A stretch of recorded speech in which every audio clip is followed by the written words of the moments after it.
ഖത്തറിലെ മൂന്നിലൊരു ഫാർമസി ഇപ്പം നിങ്ങളതാണ്.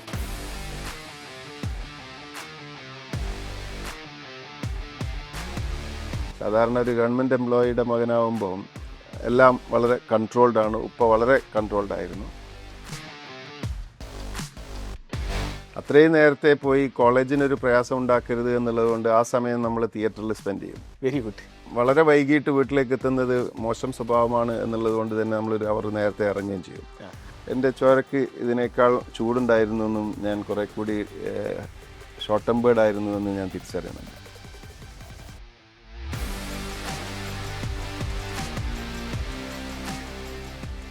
അപ്പം ഞാനിങ്ങനെ ഹെൽത്തി എന്നുള്ള ഭയങ്കര കോൺഫിഡൻസിൽ ഇങ്ങനെ നടക്കുന്ന സമയത്ത് ചെറിയ വരുമ്പോൾ ഞാൻ അത് ഇഗ്നോർ ചെയ്തു. പിന്നീട് ഞാൻ ടെസ്റ്റ് ചെയ്ത സമയത്തും വലിയ കോംപ്ലിക്കേഷൻ ഇല്ല എന്നുള്ള രീതിയിൽ അവർ പറഞ്ഞു, ആൻറ്റിബയോട്ടിക് കഴിച്ചോളാൻ പറഞ്ഞു. രണ്ടാമത്തെ ടെസ്റ്റിൽ ചെന്ന സമയത്ത് ഞാൻ വളരെ വീക്കായിരുന്നു. പിന്നെ ഞാൻ വീൽ ചെയറിലായി. നോർമൽ ട്രീറ്റ്മെൻറ്റ് കൊണ്ട് എഫക്റ്റ് ഇല്ലാതെ ഞാൻ പ്ലാസ്മ വരെ എനിക്ക് ട്രീറ്റ്മെൻറ്റിൽ ഉപയോഗിക്കേണ്ടി വന്നു. അപ്പം അങ്ങനെയുള്ള ഒരു ഇതുണ്ടായി. അപ്പം ശരിക്കും പറഞ്ഞാൽ 25 ഇയേഴ്സിൻ്റെ ചരിത്രത്തിലെ best business and the highest profit generating year was 2021. Covid അതിൻ്റെ പീക്കിൽ നിൽക്കുന്ന സമയമായിരുന്നു. നമ്മളുടെ ഏറ്റവും നല്ല പെർഫോമൻസ് നടന്നത് ആ വർഷമായിരുന്നു. രണ്ട് രീതിയിൽ കാര്യങ്ങൾ അപ്രോച്ച് ചെയ്യാം. ഒന്ന് ടാസ്ക് ഓറിയൻറ്റഡ് ആയിട്ട്, രണ്ട് റിസൾട്ട് ഓറിയൻറ്റഡ് ആയിട്ട്. My approach in life and in business is always result oriented. Visibility, credibility, profitability. Network is your visibility. പുള്ളി എൻ്റെ അടുത്ത് വന്നിട്ട് പറഞ്ഞു, I am not convinced about your infrastructure, but I am convinced about you. So I trust you and my investment is on U.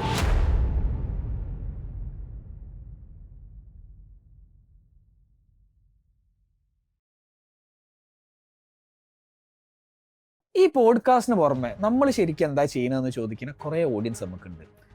ഒന്ന്, നമുക്കൊരു paid WhatsApp group ഉണ്ട്. അതിൻ്റെ അകത്ത് കേരളത്തിലെ ഓൺലൈൻ ബിസിനസ് രംഗത്ത് പ്രവർത്തിക്കുന്ന store owners, marketers, tech experts, investors ഒക്കെ ഉള്ളൊരു വാട്സാപ്പ് ഗ്രൂപ്പാണ് അത്. രണ്ട്, ഓൺലൈൻ സ്റ്റോർ എങ്ങനെ ഈസി ആയിട്ട് ബിൽഡ് ചെയ്യാം എന്നൊരു കോഴ്സ് നമ്മൾ ചെയ്യുന്നുണ്ട്. മൂന്ന്, നമുക്ക് ഏത് എക്സ്പേർട്സും നമ്മളെ പോഡ്കാസ്റ്റിൽ വന്ന ഏത് എക്സ്പേർട്സായിട്ട് നിങ്ങൾക്ക് 1-on-1 മെൻറ്റർഷിപ്പ് ചെയ്യാൻ പറ്റുന്ന ഒരു പ്ലാറ്റ്ഫോം ഉണ്ട്. നാല്, ഇതൊക്കെ കണ്ടും പഠിച്ചും നിങ്ങൾക്ക് സ്വന്തമായിട്ട് എന്തെങ്കിലും തുടങ്ങാം, അല്ലെങ്കിൽ ഓൾറെഡി തുടങ്ങിയിട്ടുണ്ട് പക്ഷേ ഹെൽപ്പ് വേണം. ഇതിനുള്ള എല്ലാത്തരം ഹെൽപ്പും നമ്മളെ വാട്സാപ്പ് നമ്പറിൽ മെസ്സേജ് ചെയ്താൽ നിങ്ങൾക്ക് കിട്ടുന്നതാണ്. കൂടുതൽ ഡീറ്റെയിൽസ് ഡിസ്ക്രിപ്ഷനിലുണ്ട്. Welcome to another episode of ecom show. ഇന്നത്തെ എപ്പിസോഡിന്റെ പ്രത്യേകത എന്ന് പറഞ്ഞു കഴിഞ്ഞാൽ, ഷാൻ എന്നൊരു ഇ-കൊമേഴ്സ് കൺസൾട്ടന്റ്, അല്ലെങ്കിൽ ഇകോം ഷോ എന്ന് പറയുന്ന ഒരു പോഡ്കാസ്റ്റ്. ഇനി അതുമല്ല, ഇകോം ഷോ ചെയ്യുന്ന ഒരു സാധനങ്ങളും ഉണ്ടാവുമായിരുന്നില്ല ഈ ഒരാള് ഇല്ലെങ്കിൽ. 2020 എനിക്ക് ഇ-കൊമേഴ്സ് പഠിക്കാനുള്ള ഗ്രൗണ്ടും അതിനുള്ള സപ്പോർട്ടും തന്നത് care and cure pharmacy chain, 3rd largest pharmacy chain in Qatar, അതിൻ്റെ ചെയർമാനും ഫൗണ്ടറുമായ EP അബ്ദുറഹിമാനാണ്. EP അബ്ദുറഹിമാന്റെ വീട്ടിലാണ് നമ്മളുള്ളത്. ആ ഒരു ജേണി എങ്ങനെയാണ് 25 കൊല്ലം കൊണ്ട് ഒരു എന്റർപ്രൈസ് ഉണ്ടാക്കിയതെന്നും എങ്ങനെയാണ് അവർ ആ ഡിജിറ്റൽ ട്രാൻസ്ഫോർമേഷൻ ചെയ്തതും എന്ന് പഠിപ്പിക്കുകയാണ് എൻ്റെ ഉദ്ദേശമെന്ന്. ബാ.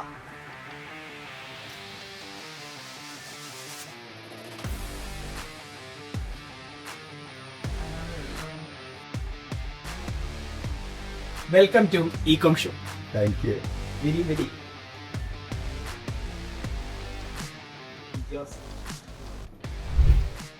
EP അബ്ദുറഹ്മാൻ എന്ന ബാബുക്ക, എനിക്ക് തോന്നുന്നത് ഖത്തറിലെ മൂന്നിലൊരു ഫാർമസി ഇപ്പം നിങ്ങളതാണ്. നിങ്ങൾ സെക്കൻഡ് ലാർജസ്റ്റ് ഫാർമസി ചെയിനും 3rd largest ഫാർമസി ചെയിനിലും രണ്ടിലും നിങ്ങൾ ഭാഗമാണ്. എനിക്കറിയേണ്ടത് ഈ കഥ എവിടെ നിന്നാണ് തുടങ്ങുന്നത്? ബാബുക്ക അല്ലെങ്കിൽ EP അബ്ദുറഹ്മാൻ എന്നുള്ള ഓൺട്രപ്രണർ എവിടെ നിന്നാണ് തുടങ്ങുന്നത്? ഓൺട്രപ്രണറിയൽ ജേണി തുടങ്ങുന്നത് നമ്മൾ ഒരു ബിസിനസ് സ്റ്റാർട്ട് ചെയ്യുന്ന ദിവസം മുതലല്ല. അതിൻ്റെ എത്രയോ മുമ്പ് മുതലേ നമ്മളിലെ ആ ഓൺട്രപ്രണറിയൽ എന്ന് പറയുന്ന ആ ഒരു വിത്ത് മണ്ണിനടിയിലേക്ക് കടന്നിരിക്കും. ആ മണ്ണിനടിയിൽ ഇരുട്ടിൽ കല്ലിൻ്റെയും മണ്ണിൻ്റെയും ഇടയിൽ കിടന്നിട്ട് കുറച്ചു കാലം നിൽക്കാൻ തയ്യാറാവുന്ന ഒരാൾക്ക് മാത്രമേ ഒരു ഓൺട്രപ്രണർ ആവാൻ കഴിയുള്ളൂ. അതിൽ കിട്ടുന്ന ആദ്യത്തെ റിസോഴ്സ് വെള്ളമായാലും വളമായാലും അത് മുകളിലേക്ക് വളരാൻ അല്ല ഒരു വിത്തിൽ നിന്നും അത് യൂസ് ചെയ്യുന്നത്. അത് അതിൻ്റെ വേരുകൾ താഴത്തേക്ക് ഇറക്കിയിട്ട് കൂടുതൽ വിത്തും വെള്ളവും വളവും വലിച്ചെടുത്തിട്ട് പ്രയാസപ്പെട്ടുകൊണ്ടാണ് അത് ആദ്യത്തെ ചെറിയ ഇല പുറത്തേക്ക് വരുന്നത്. എൻ്റെത് 15-ാം വയസ്സ് മുതൽ തന്നെ ഞാൻ ചെറിയ ചെറിയ കച്ചവടങ്ങളിലേക്കുണ്ട്. റബ്ബർ സ്റ്റാമ്പ് വിറ്റിട്ടും പിന്നീട് കോളേജിലേക്ക് എത്തിയ സമയത്ത് കയ്യിലുള്ള വാച്ച് അയച്ച് വിറ്റ് പിന്നെ ഉള്ളത് വാങ്ങി അങ്ങനെ ചെറിയ വാച്ച് കച്ചവടങ്ങൾ നടത്തി.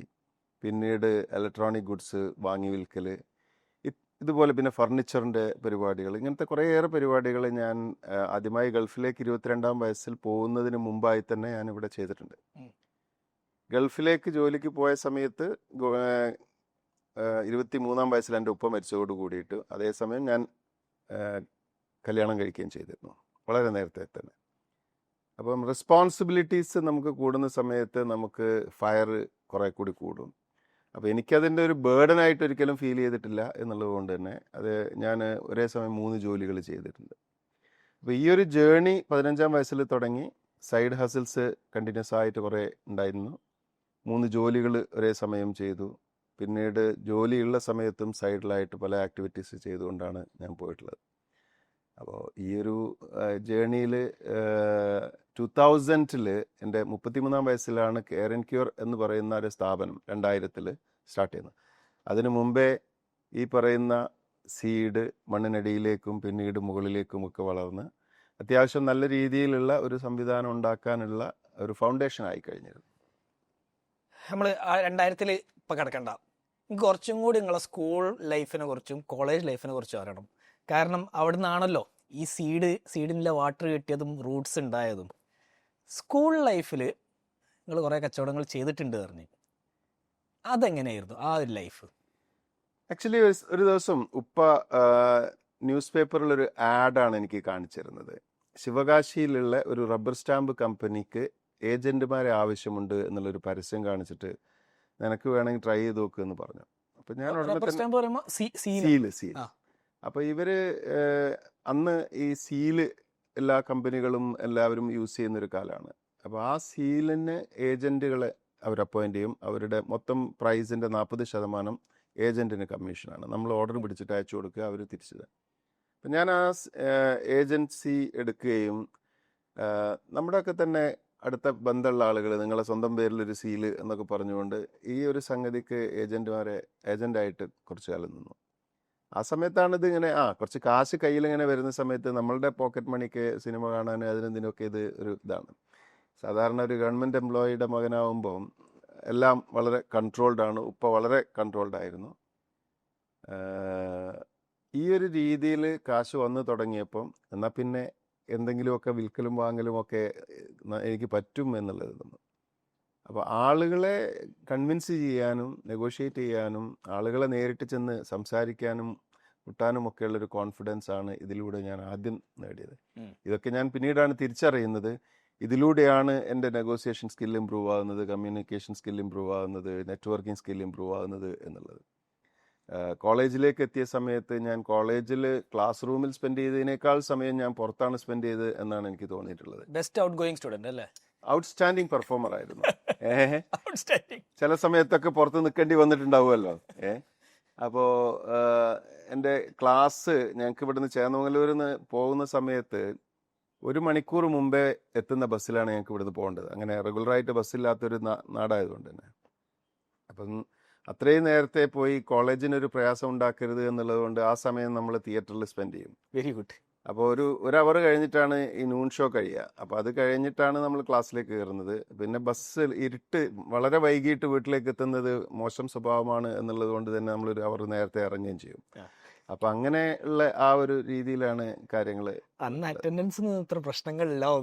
അറ്റൻഡൻസ് പിന്നെ ചില ആളുകൾ അറ്റൻഡ് ചെയ്യാതിരിക്കുന്നതാണ് നല്ലത് എന്ന് ചിലപ്പം പ്രൊഫസേഴ്സിന് തോന്നിയിട്ടുണ്ടെങ്കിൽ അങ്ങനെ അറിയില്ല. ഏതായാലും 10th സ്റ്റാൻഡേർഡിൽ SSLCക്ക് അത്യാവശ്യം നല്ല മാർക്കോട് കൂടി ചേന്നമംഗലൂരിലെ ഏറ്റവും കൂടുതൽ മാർക്ക് വാങ്ങിയ കുട്ടിയായിട്ട് പോയ ഞാൻ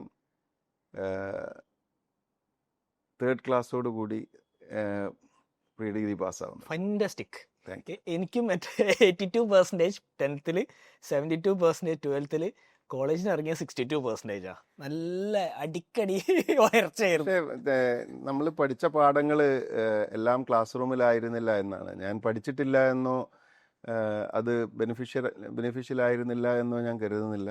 പഠിച്ചതിൽ കൂടുതൽ ഞാൻ അതുകൊണ്ട് തന്നെയാണ് ഒരു ഔട്ട്സ്റ്റാൻഡിങ് പെർഫോമർ ആയിരുന്നു എന്ന് പറഞ്ഞത്. കൂടുതൽ പാഠങ്ങളും പഠിച്ചത് നമ്മൾ പുറത്ത് നിന്നുകൊണ്ടാണ് എന്നുള്ളതാണ്. നിങ്ങൾ മെഡിക്കൽ കോളേജിലാണ് പഠിച്ചത്. കുറച്ച് കഥകളൊക്കെ എനിക്കറിയാം, അതുകൊണ്ട് എനിക്ക് ക്വസ്റ്റ്യൻസ് ഈസി ആയിട്ട് വരും. പൊളിറ്റിക്സ് നിങ്ങൾ അത്യാവശ്യം ഉണ്ടായിരുന്നു ആ ഒരു സെനാരിയോ, കാരണം അവിടെ നിന്നൊക്കെയാണ് ഈ ഒരു ഓണ്ടർപ്രണർ ബിൽഡ് ആവണമെന്നാണ് ഞാൻ മനസ്സിലാക്കുന്നത്. ആ ഒരു കാലഘട്ടം എങ്ങനെ ഉണ്ടായിരുന്നു? ഞാൻ അന്നും ഇന്നും ഒരു ഇടതുപക്ഷ അനുഭാവിയാണ്. ചെറുപ്പകാലത്ത് കുറെ കൂടി സജീവമായിട്ട് ഇടതുപക്ഷ രാഷ്ട്രീയത്തിലുണ്ടായിരുന്നു. ഹൈസ്കൂൾ കാലഘട്ടത്തിൽ ആദ്യമായിട്ട് ചേന്നമംഗല്ലൂരിൽ ഇല്ലാതിരുന്ന SFIയെ ഒന്ന് ഉണ്ടാക്കിക്കൊണ്ടുവരികയും ചേന്നമംഗല്ലൂരിൽ ആദ്യമായിട്ട് DYFIയുടെ യൂണിറ്റ് ഇട്ട് അതിൻ്റെ പ്രസിഡന്റ് ആവുകയും പിന്നീട് ശാസ്ത്ര സാഹിത്യ പരിഷത്തിലും മാതൃഭൂമി സ്റ്റഡി സർക്കിളിൽ ഒക്കെ, പിന്നെ ഞങ്ങൾ ഇവിടെ ഒരു നവദർശൻ എന്നൊരു ക്ലബ്ബ് ഉണ്ടായിരുന്നു. അപ്പം അതിൻ്റെയൊക്കെ ലീഡർഷിപ്പിലുണ്ടായിരുന്നു. പിന്നീട് DFAMന് ജോയിൻ ചെയ്ത സമയത്ത് അവിടുത്തെ സിസ്റ്റത്തിന് വിരുദ്ധമായി അവിടെ ഞങ്ങൾ ഡേ സ്കോളേഴ്സ് ആയിട്ടുള്ള കുട്ടികളുടെ ഒരു യൂണിറ്റി ബിൽഡ് ചെയ്യുകയും ഇലക്ഷനിൽ മത്സരിച്ച് അവിടുത്തെ DFAM സ്റ്റുഡൻസ് അസോസിയേഷൻ്റെ പ്രസിഡൻ്റായി. പിന്നീട് ഞാൻ അതിൻ്റെ സ്റ്റേറ്റ് പ്രസിഡൻ്റായി. അപ്പം പൊളിറ്റിക്സിലും ഓർഗനൈസേഷൻ ലീഡർഷിപ്പിലും സജീവമായിട്ട് എൻ്റെ ചൈൽഡ്ഹുഡിലും കോളേജ് കാലഘട്ടത്തിലൊക്കെ ഉണ്ടായിരുന്നു. പക്ഷേ ദേവഗിരിയിൽ മാത്രമാണ് ഞാൻ പൊളിറ്റിക്സിലേക്ക് കടക്കാതിരുന്നത്. അവിടെയാണ് ശരിക്ക് ശക്തമായ രാഷ്ട്രീയം ഉണ്ടായിരുന്നത്. എന്നാൽ ഞാൻ എൻ്റെ ആ 2 വർഷം ഞാൻ കൂടുതൽ സമയം പുറത്ത് പെർഫോം ചെയ്തതുകൊണ്ട് അകത്തെ രാഷ്ട്രീയങ്ങളിലേക്ക് ഞാൻ അങ്ങനെ വല്ലാതെ ഇറങ്ങി പോയിട്ടില്ല. ഓക്കെ, നിങ്ങൾക്ക് പോലീസുകാരായിട്ട് നല്ല ബന്ധമായിരുന്നല്ലോ ആ സമയത്ത്. ആ ഒരു കഥ നിങ്ങൾ പറഞ്ഞിരുന്നു പണ്ട്. രാഷ്ട്രീയം എന്ന് പറയുന്നത് കലുഷിതമായ ഒരു സാഹചര്യമായതുകൊണ്ട് തന്നെ രാഷ്ട്രീയമായിട്ടല്ല ഞാൻ പ്രശ്നങ്ങൾ ഉണ്ടായിട്ടുള്ളത്. ഒന്ന്, ഞാൻ 1-2 അടിക്കേസിലൊക്കെ വന്നിട്ടുണ്ട്. അതൊക്കെ ഇതിൻ്റെ ഭാഗമായിട്ട് കോളേജ് കാലഘട്ടത്തിലുണ്ടായ ഒരു റാഗിങ്ങും അതിനുശേഷം ആ ഒരു എനിമിറ്റി തുടർന്നതിൻ്റെ ഭാഗമായിട്ട് എന്നെ വല്ലാതെ റാഗ് ചെയ്ത് പ്രയാസപ്പെടുത്തിയ ഒരാൾ ഞാൻ കോളേജ് കഴിഞ്ഞ് എൻ്റെ സർട്ടിഫിക്കറ്റും വാങ്ങി പുറത്ത് വരുന്നതിന് മുമ്പ് ഒരു പ്രകോപനം ഉണ്ടാവുകയും അയാൾ കിട്ടുന്ന കൊടുത്തതിൻ്റെ ഭാഗമായിട്ടാണ് 2ാമത്തെ police station visit. First station visit എപ്പോഴായിരുന്നു? അല്ല, അതാണ് ഫസ്റ്റ് വിസിറ്റ്. 2ാമത്തേത് ഞാൻ മാവൂരിൽ ഒരു മെഡിക്കൽ ഷോപ്പിൽ വർക്ക് ചെയ്യുന്ന കാലത്തായിരുന്നു. അത് പക്ഷേ ഇതേപോലെ അങ്ങോട്ടും ഇങ്ങോട്ടും പറഞ്ഞു തീർത്തങ്ങ് വന്നു. അതൊക്കെ ഒരു സമയം. അന്ന് എൻ്റെ ചോരക്ക് ഇതിനേക്കാൾ ചൂടുണ്ടായിരുന്നു എന്നും ഞാൻ കുറെ കൂടി ഷോർട്ട് ടെമ്പേർഡ് ആയിരുന്നു എന്ന് ഞാൻ തിരിച്ചറിയുന്നുണ്ട്.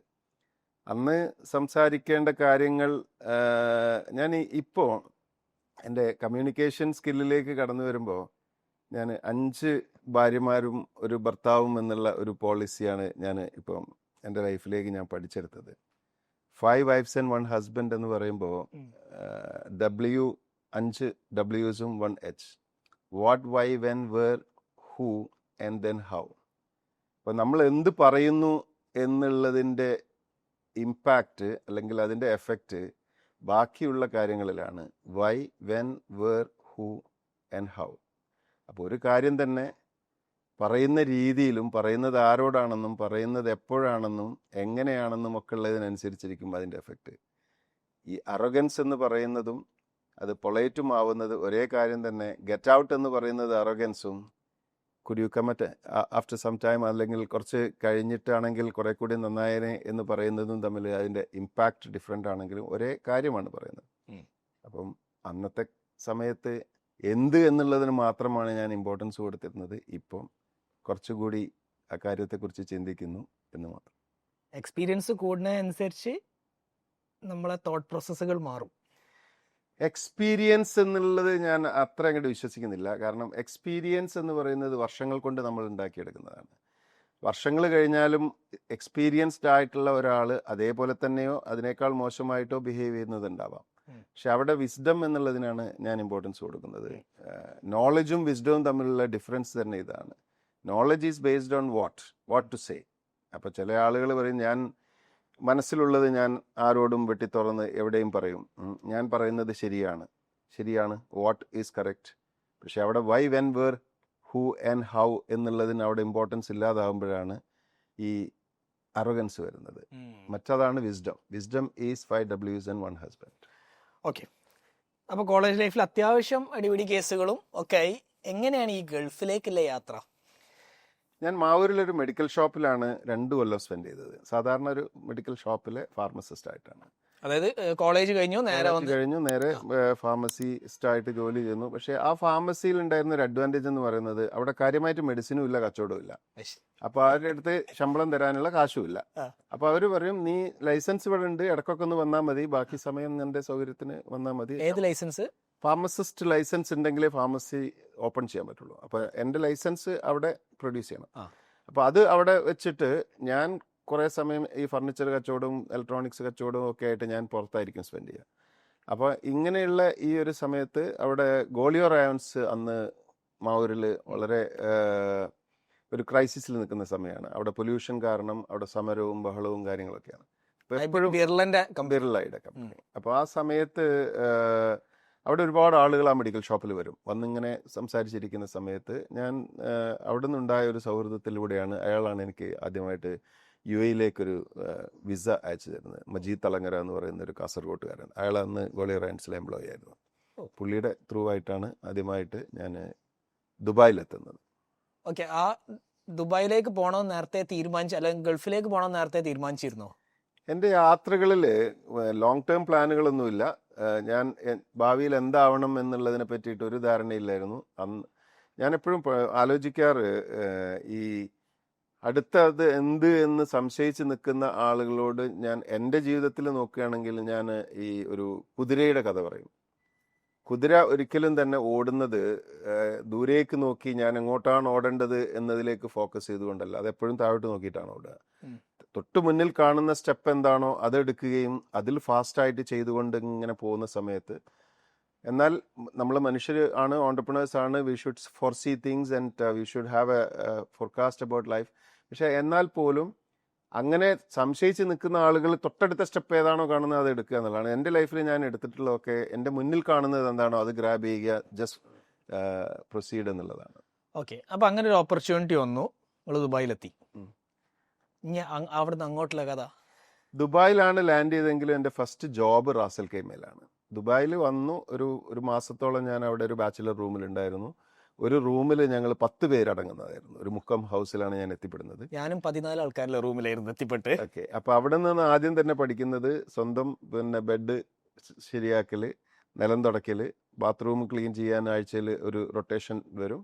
അങ്ങനെ ചെയ്തുകൊണ്ടാണ് ഞാൻ റാസൽ കൈമയിലെ ഒരു GCCയിലെ തന്നെ ഏറ്റവും വലിയ ഫാർമ കമ്പനിയിലേക്കാണ് എനിക്ക് ജോലി കിട്ടുന്നത്.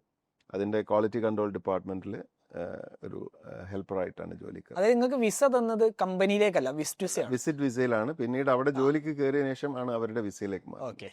ഞാൻ ഫാർമസി ബാക്ക്ഗ്രൗണ്ട് ആണെങ്കിലും എനിക്ക് കിട്ടിയ ജോബ് അവിടുത്തെ അവരുടെ ഡെസിഗ്നേഷൻ ഹെൽപ്പറാണ്. പക്ഷെ ഞാൻ ചെയ്തിരുന്ന ജോലി ഈ ക്വാളിറ്റി കൺട്രോളിൽ ആയതുകൊണ്ട് തന്നെ ഒരു പ്രൊഫഷണൽ ജോലിയായിരുന്നു. അവർ ഏറ്റവും ചെറിയ ശമ്പളം തന്നുകൊണ്ട് അത്യാവശ്യം നല്ലൊരു ജോലിയാണ് എന്നെ എടുപ്പിച്ചത്. അതുകൊണ്ട് എനിക്ക് ആ ഒരു എക്സ്പീരിയൻസ് കിട്ടി, കുറെ കൂടി റെസ്പോൺസിബിൾ ആയിട്ടുള്ള പൊസിഷനിൽ. ആ കമ്പനി ഏതായിരുന്നു? ജുൽഫാർ. അതായത് one of the biggest manufacturing, അന്നത്തെ ഫസ്റ്റ് GCC ഫാർമ മാനുഫാക്ചറിംഗ് കമ്പനിയാണ്. ഓക്കെ. അപ്പോൾ അവിടുന്ന് നിങ്ങൾ കുറേ അഡീഷണൽ ജോലികൾ ചെയ്തിരുന്നു എന്ന് പണ്ട് ഞാൻ പറഞ്ഞു കേട്ടിട്ടുണ്ട്. ആ ഒരു പ്രോസസ്സ് എന്തായിരുന്നു? രാവിലെ 6:30 മുതൽ 2:30 വരെ എനിക്ക് ഈ ജോബ് ഉണ്ടായിരുന്നു. അതിനുശേഷം ഞാൻ ഒരു 4 മണി മുതൽ 8 മണി വരെ ഒരു ടയർ ഷോപ്പിൽ ഒരു സെയിൽസ്മാൻ ആയിട്ട് വർക്ക് ചെയ്തു. പിന്നെ ഞാൻ താമസിച്ചിരുന്നത് അവിടുത്തെ ഒരു ബിസിനസ്സുകാരൻ്റെ കൂടെ ആയിരുന്നു. കാരണം പുള്ളി എന്നെ വിളിച്ചതാണ്, ഇവിടെ താമസിക്കാം, നീ എന്നെ ഇവിടുത്തെ കണക്കിലൊക്കെ ഒന്ന് ഹെൽപ്പ് ചെയ്യുമെന്ന് പറഞ്ഞു. അപ്പോൾ പുള്ളിയുടെ കണക്ക് എഴുതും ഒരു 8:30 മുതൽ ഒരു രാത്രി 12 മണി വരെ ഉണ്ടാവും. അപ്പം പുള്ളിയുടെ അക്കൗണ്ടന്റ് ആയിരുന്നു. അപ്പം പുള്ളിയുടെ വീട്ടിൽ തന്നെ താമസവും ഭക്ഷണവും കാര്യങ്ങളൊക്കെ, like a member in the family.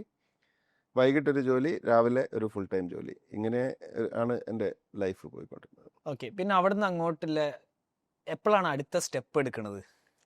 ഈ സമയത്ത് തന്നെ ഞാൻ UAE-ലെ ഡ്രൈവിംഗ് ലൈസൻസ് വളരെ ടഫായിരുന്നു. ആ സമയത്ത് തന്നെ ഞാൻ ഡ്രൈവിംഗ് ലൈസൻസ് എടുത്തു. ഡിഗ്രി കിട്ടണ പോലെ അന്ന് വളരെ ടഫായിരുന്നു. അപ്പോൾ 91-ല് ഞാൻ 89 എൻഡിലാണ് ഞാൻ UAE-ൽ എത്തുന്നത്. 91-ല് ഞാൻ ഡ്രൈവിംഗ് ലൈസൻസ് എടുത്തു. 92 എൻഡോട് കൂടിയിട്ട് ഞാൻ ജിൽഫാറിന്ന് റിസൈൻ ചെയ്തിട്ട് ഒരു സെയിൽസ് എക്സിക്യൂട്ടീവായിട്ട് ഒരു ഫാർമ ഡിസ്ട്രിബ്യൂട്ടറുടെ അടുത്ത് കയറി. ഓക്കെ. അതാണ് first break through. Ras al Khaimah വിട്ട് ഞാൻ ഷാർജയിൽ എത്തുന്നത്. അവിടെ ഒരു സെയിൽസ് എക്സിക്യൂട്ടീവായിട്ട് മൊത്തം UAE-യിലേക്ക്, വളരെ ചെറിയ കമ്പനിയാണ്, ആകെ ഞാൻ മാത്രമേ സെയിൽസിലുള്ളൂ, ഉള്ള 4 പ്രോഡക്റ്റുമേ ഉള്ളൂ. ഈ 4 പ്രോഡക്റ്റും കാറിൽ കയറ്റിയിട്ട് ഞാൻ UAE മൊത്തം കറങ്ങി, അപ്പം തന്നെ വിറ്റ് അവിടെ തന്നെ ഹാൻഡ് ഓവർ ചെയ്ത് ഇൻവോയ്സ് എഴുതി അങ്ങനെ സെയിൽസ് ചെയ്തുകൊണ്ടിരുന്ന സമയമാണ്. അല്ല, ആ ഒരു സെയിൽസ് ജോബ് എടുക്കാൻ കാരണം ഫസ്റ്റ് ജോബ് അല്ലേ, അതായത് അവിടുത്തെ ഫസ്റ്റ് സെയിൽസ് എക്സിക്യൂട്ടീവ് അല്ലേ, അങ്ങോട്ടേക്ക് എങ്ങനെ എത്തി? ആ ഒരു ഞാൻ അവർക്ക് സെയിൽസ് എക്സിക്യൂട്ടീവിന് ആവശ്യമുണ്ടെന്നുള്ള പരസ്യം വന്നു, ഞാൻ അതിന് അപ്ലൈ ചെയ്തു. ആൻഡ് അവർ അങ്ങനെ വിളിച്ച്, ലൈസൻസ് ഉണ്ട്, ഫാർമസിസ്റ്റ് ആണ്, അത്യാവശ്യം സംസാരിക്കുന്നുണ്ട്, സോ അങ്ങനെ അവർ എന്നെ ഹയർ ചെയ്തു. അങ്ങനെയാണ് ഞാൻ മൊത്തം UAE കറങ്ങുന്നത്. അത് ഒരു എനിക്ക് എന്നെ സംബന്ധിച്ചിടത്തോളം രാവിലെ അങ്ങ് പുറപ്പെട്ട് രാത്രി ലേറ്റ് ആയിട്ട് എത്തുന്ന രീതിയിലുള്ള ഒരു 4 മാസം.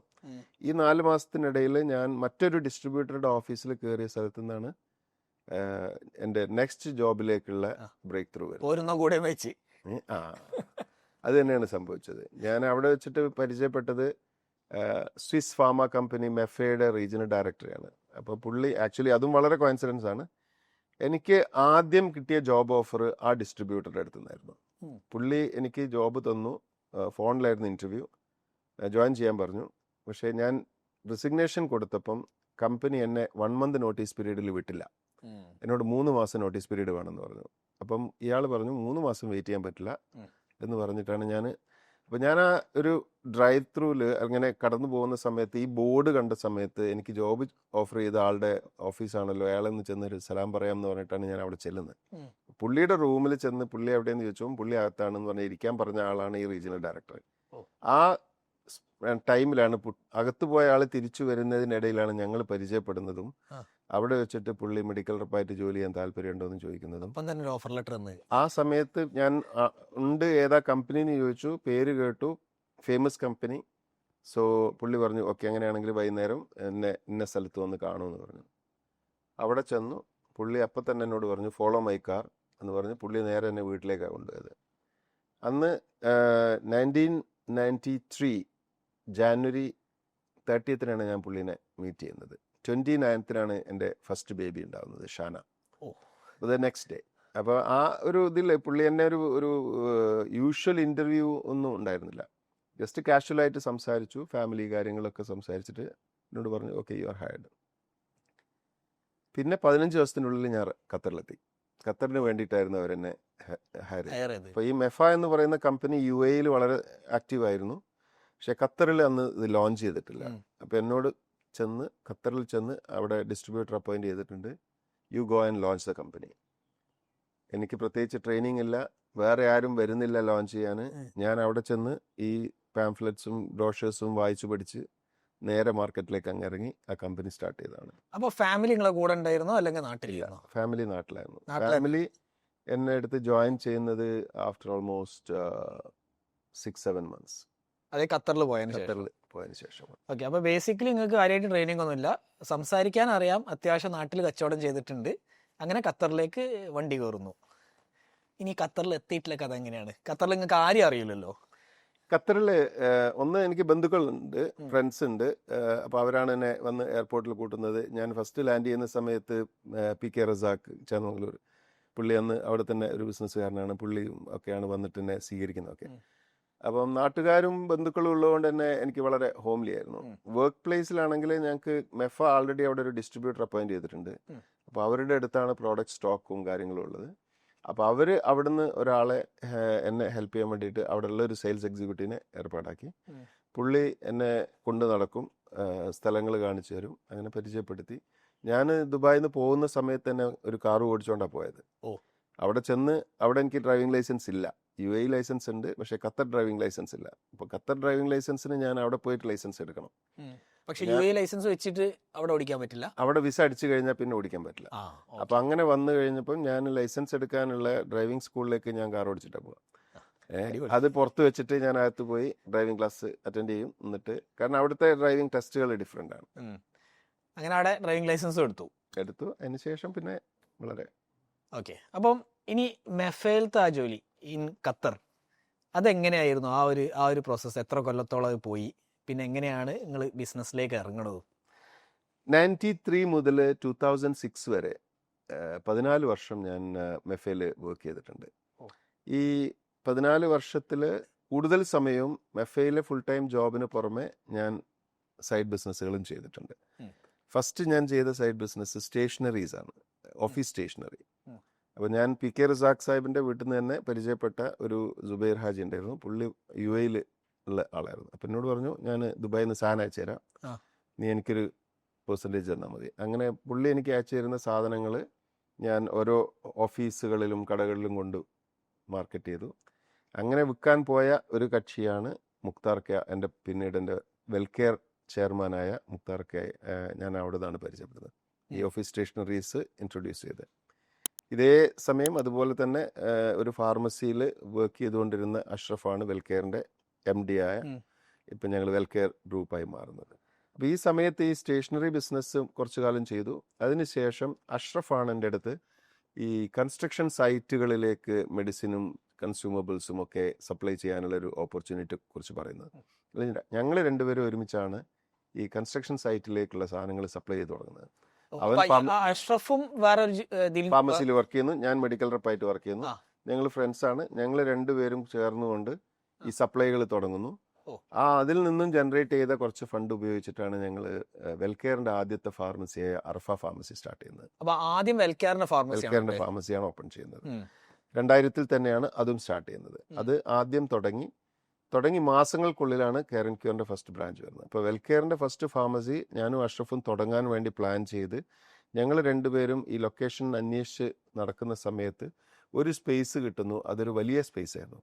അപ്പോൾ അവിടെ ഫാർമസിക്ക് അത്രയും സ്പേസ് വേണ്ടല്ലോ എന്നുള്ളത് കൊണ്ട് ചേന്നൂരിൽ തന്നെയുള്ള ഫൈസൽക്കനോട് ഞാൻ, അന്ന് പുള്ളിക്ക് ഒരു റെസ്റ്റോറൻറ്റ് ഉണ്ട്, അപ്പോൾ നിങ്ങൾക്ക് ഇന്ന് വേണമെങ്കിൽ അവിടെ ഒരു റെസ്റ്റോറൻറ്റ് തുടങ്ങിക്കോ, ഞങ്ങൾക്ക് 2 ഷട്ടർ മതി ഫാർമസിക്ക് എന്ന് പറയും. അപ്പോൾ പുള്ളിയാണ് പറയുന്നത്, നീ പിന്നെ റെസ്റ്റോറൻറ്റിലും പാർട്ണറാണ്, ഞാൻ ഫാർമസിയിലും പാർട്ണറാണ്, നമുക്ക് എല്ലാം കൂടി ഒരുമിച്ചിട്ട് ചെയ്യാമെന്ന് പറഞ്ഞു. ഇങ്ങനെ പുള്ളിനെ കൂട്ടുന്നു, മുക്താർക്കനെ കൂട്ടുന്നു, മുക്താർക്ക ഖാലിദ്ഖാൻ, അങ്ങനെ ഞങ്ങൾ 6 പേര് ചേർന്ന് പിന്നെ ഷെയ്ഖ് നാസറും ചേർന്നുകൊണ്ടാണ് അന്ന് വെൽകെയർ ഗ്രൂപ്പിൻ്റെ ആദ്യത്തെ ഫാർമസിയും ഒരു റെസ്റ്റോറൻറ്റ്, പ്രസ്റ്റീജ് റെസ്റ്റോറൻറ്റ് കൂടി തുടങ്ങുന്നത്. അതാണ് വെൽകെയറിൻ്റെ സ്റ്റാർട്ടിങ്. പിന്നീട് ഇപ്പം വെൽകെയർ ഫാർമസിക്ക് 90+ ഫാർമസീസ്, ഓൾമോസ്റ്റ് 100 ഫാർമസീസായി. റെസ്റ്റോറൻറ്റ് പിന്നീട് നമ്മളത് ഒഴിവാക്കി വിറ്റു. വേറെ ട്രേഡിങ്ങും കാര്യങ്ങളുമായിട്ട് Wellcare is second largest pharmacy chain. പിന്നെ കെയർ ആൻഡ് ക്യൂറിന്റെ story the same year start ചെയ്യുന്നു. അപ്പൊ അതിന് കുറച്ച് നമുക്ക് ആ സ്റ്റോറിയിലേക്ക് പോവാം. പക്ഷെ ഇപ്പൊ നിങ്ങൾ മെഫയിൽ വർക്ക് ചെയ്തുകൊണ്ടിരിക്കുകയാണല്ലോ, സോ നിങ്ങൾക്ക് അത്യാവശ്യം സൈഡ് ബിസിനസ്സുകളും ഉണ്ട്.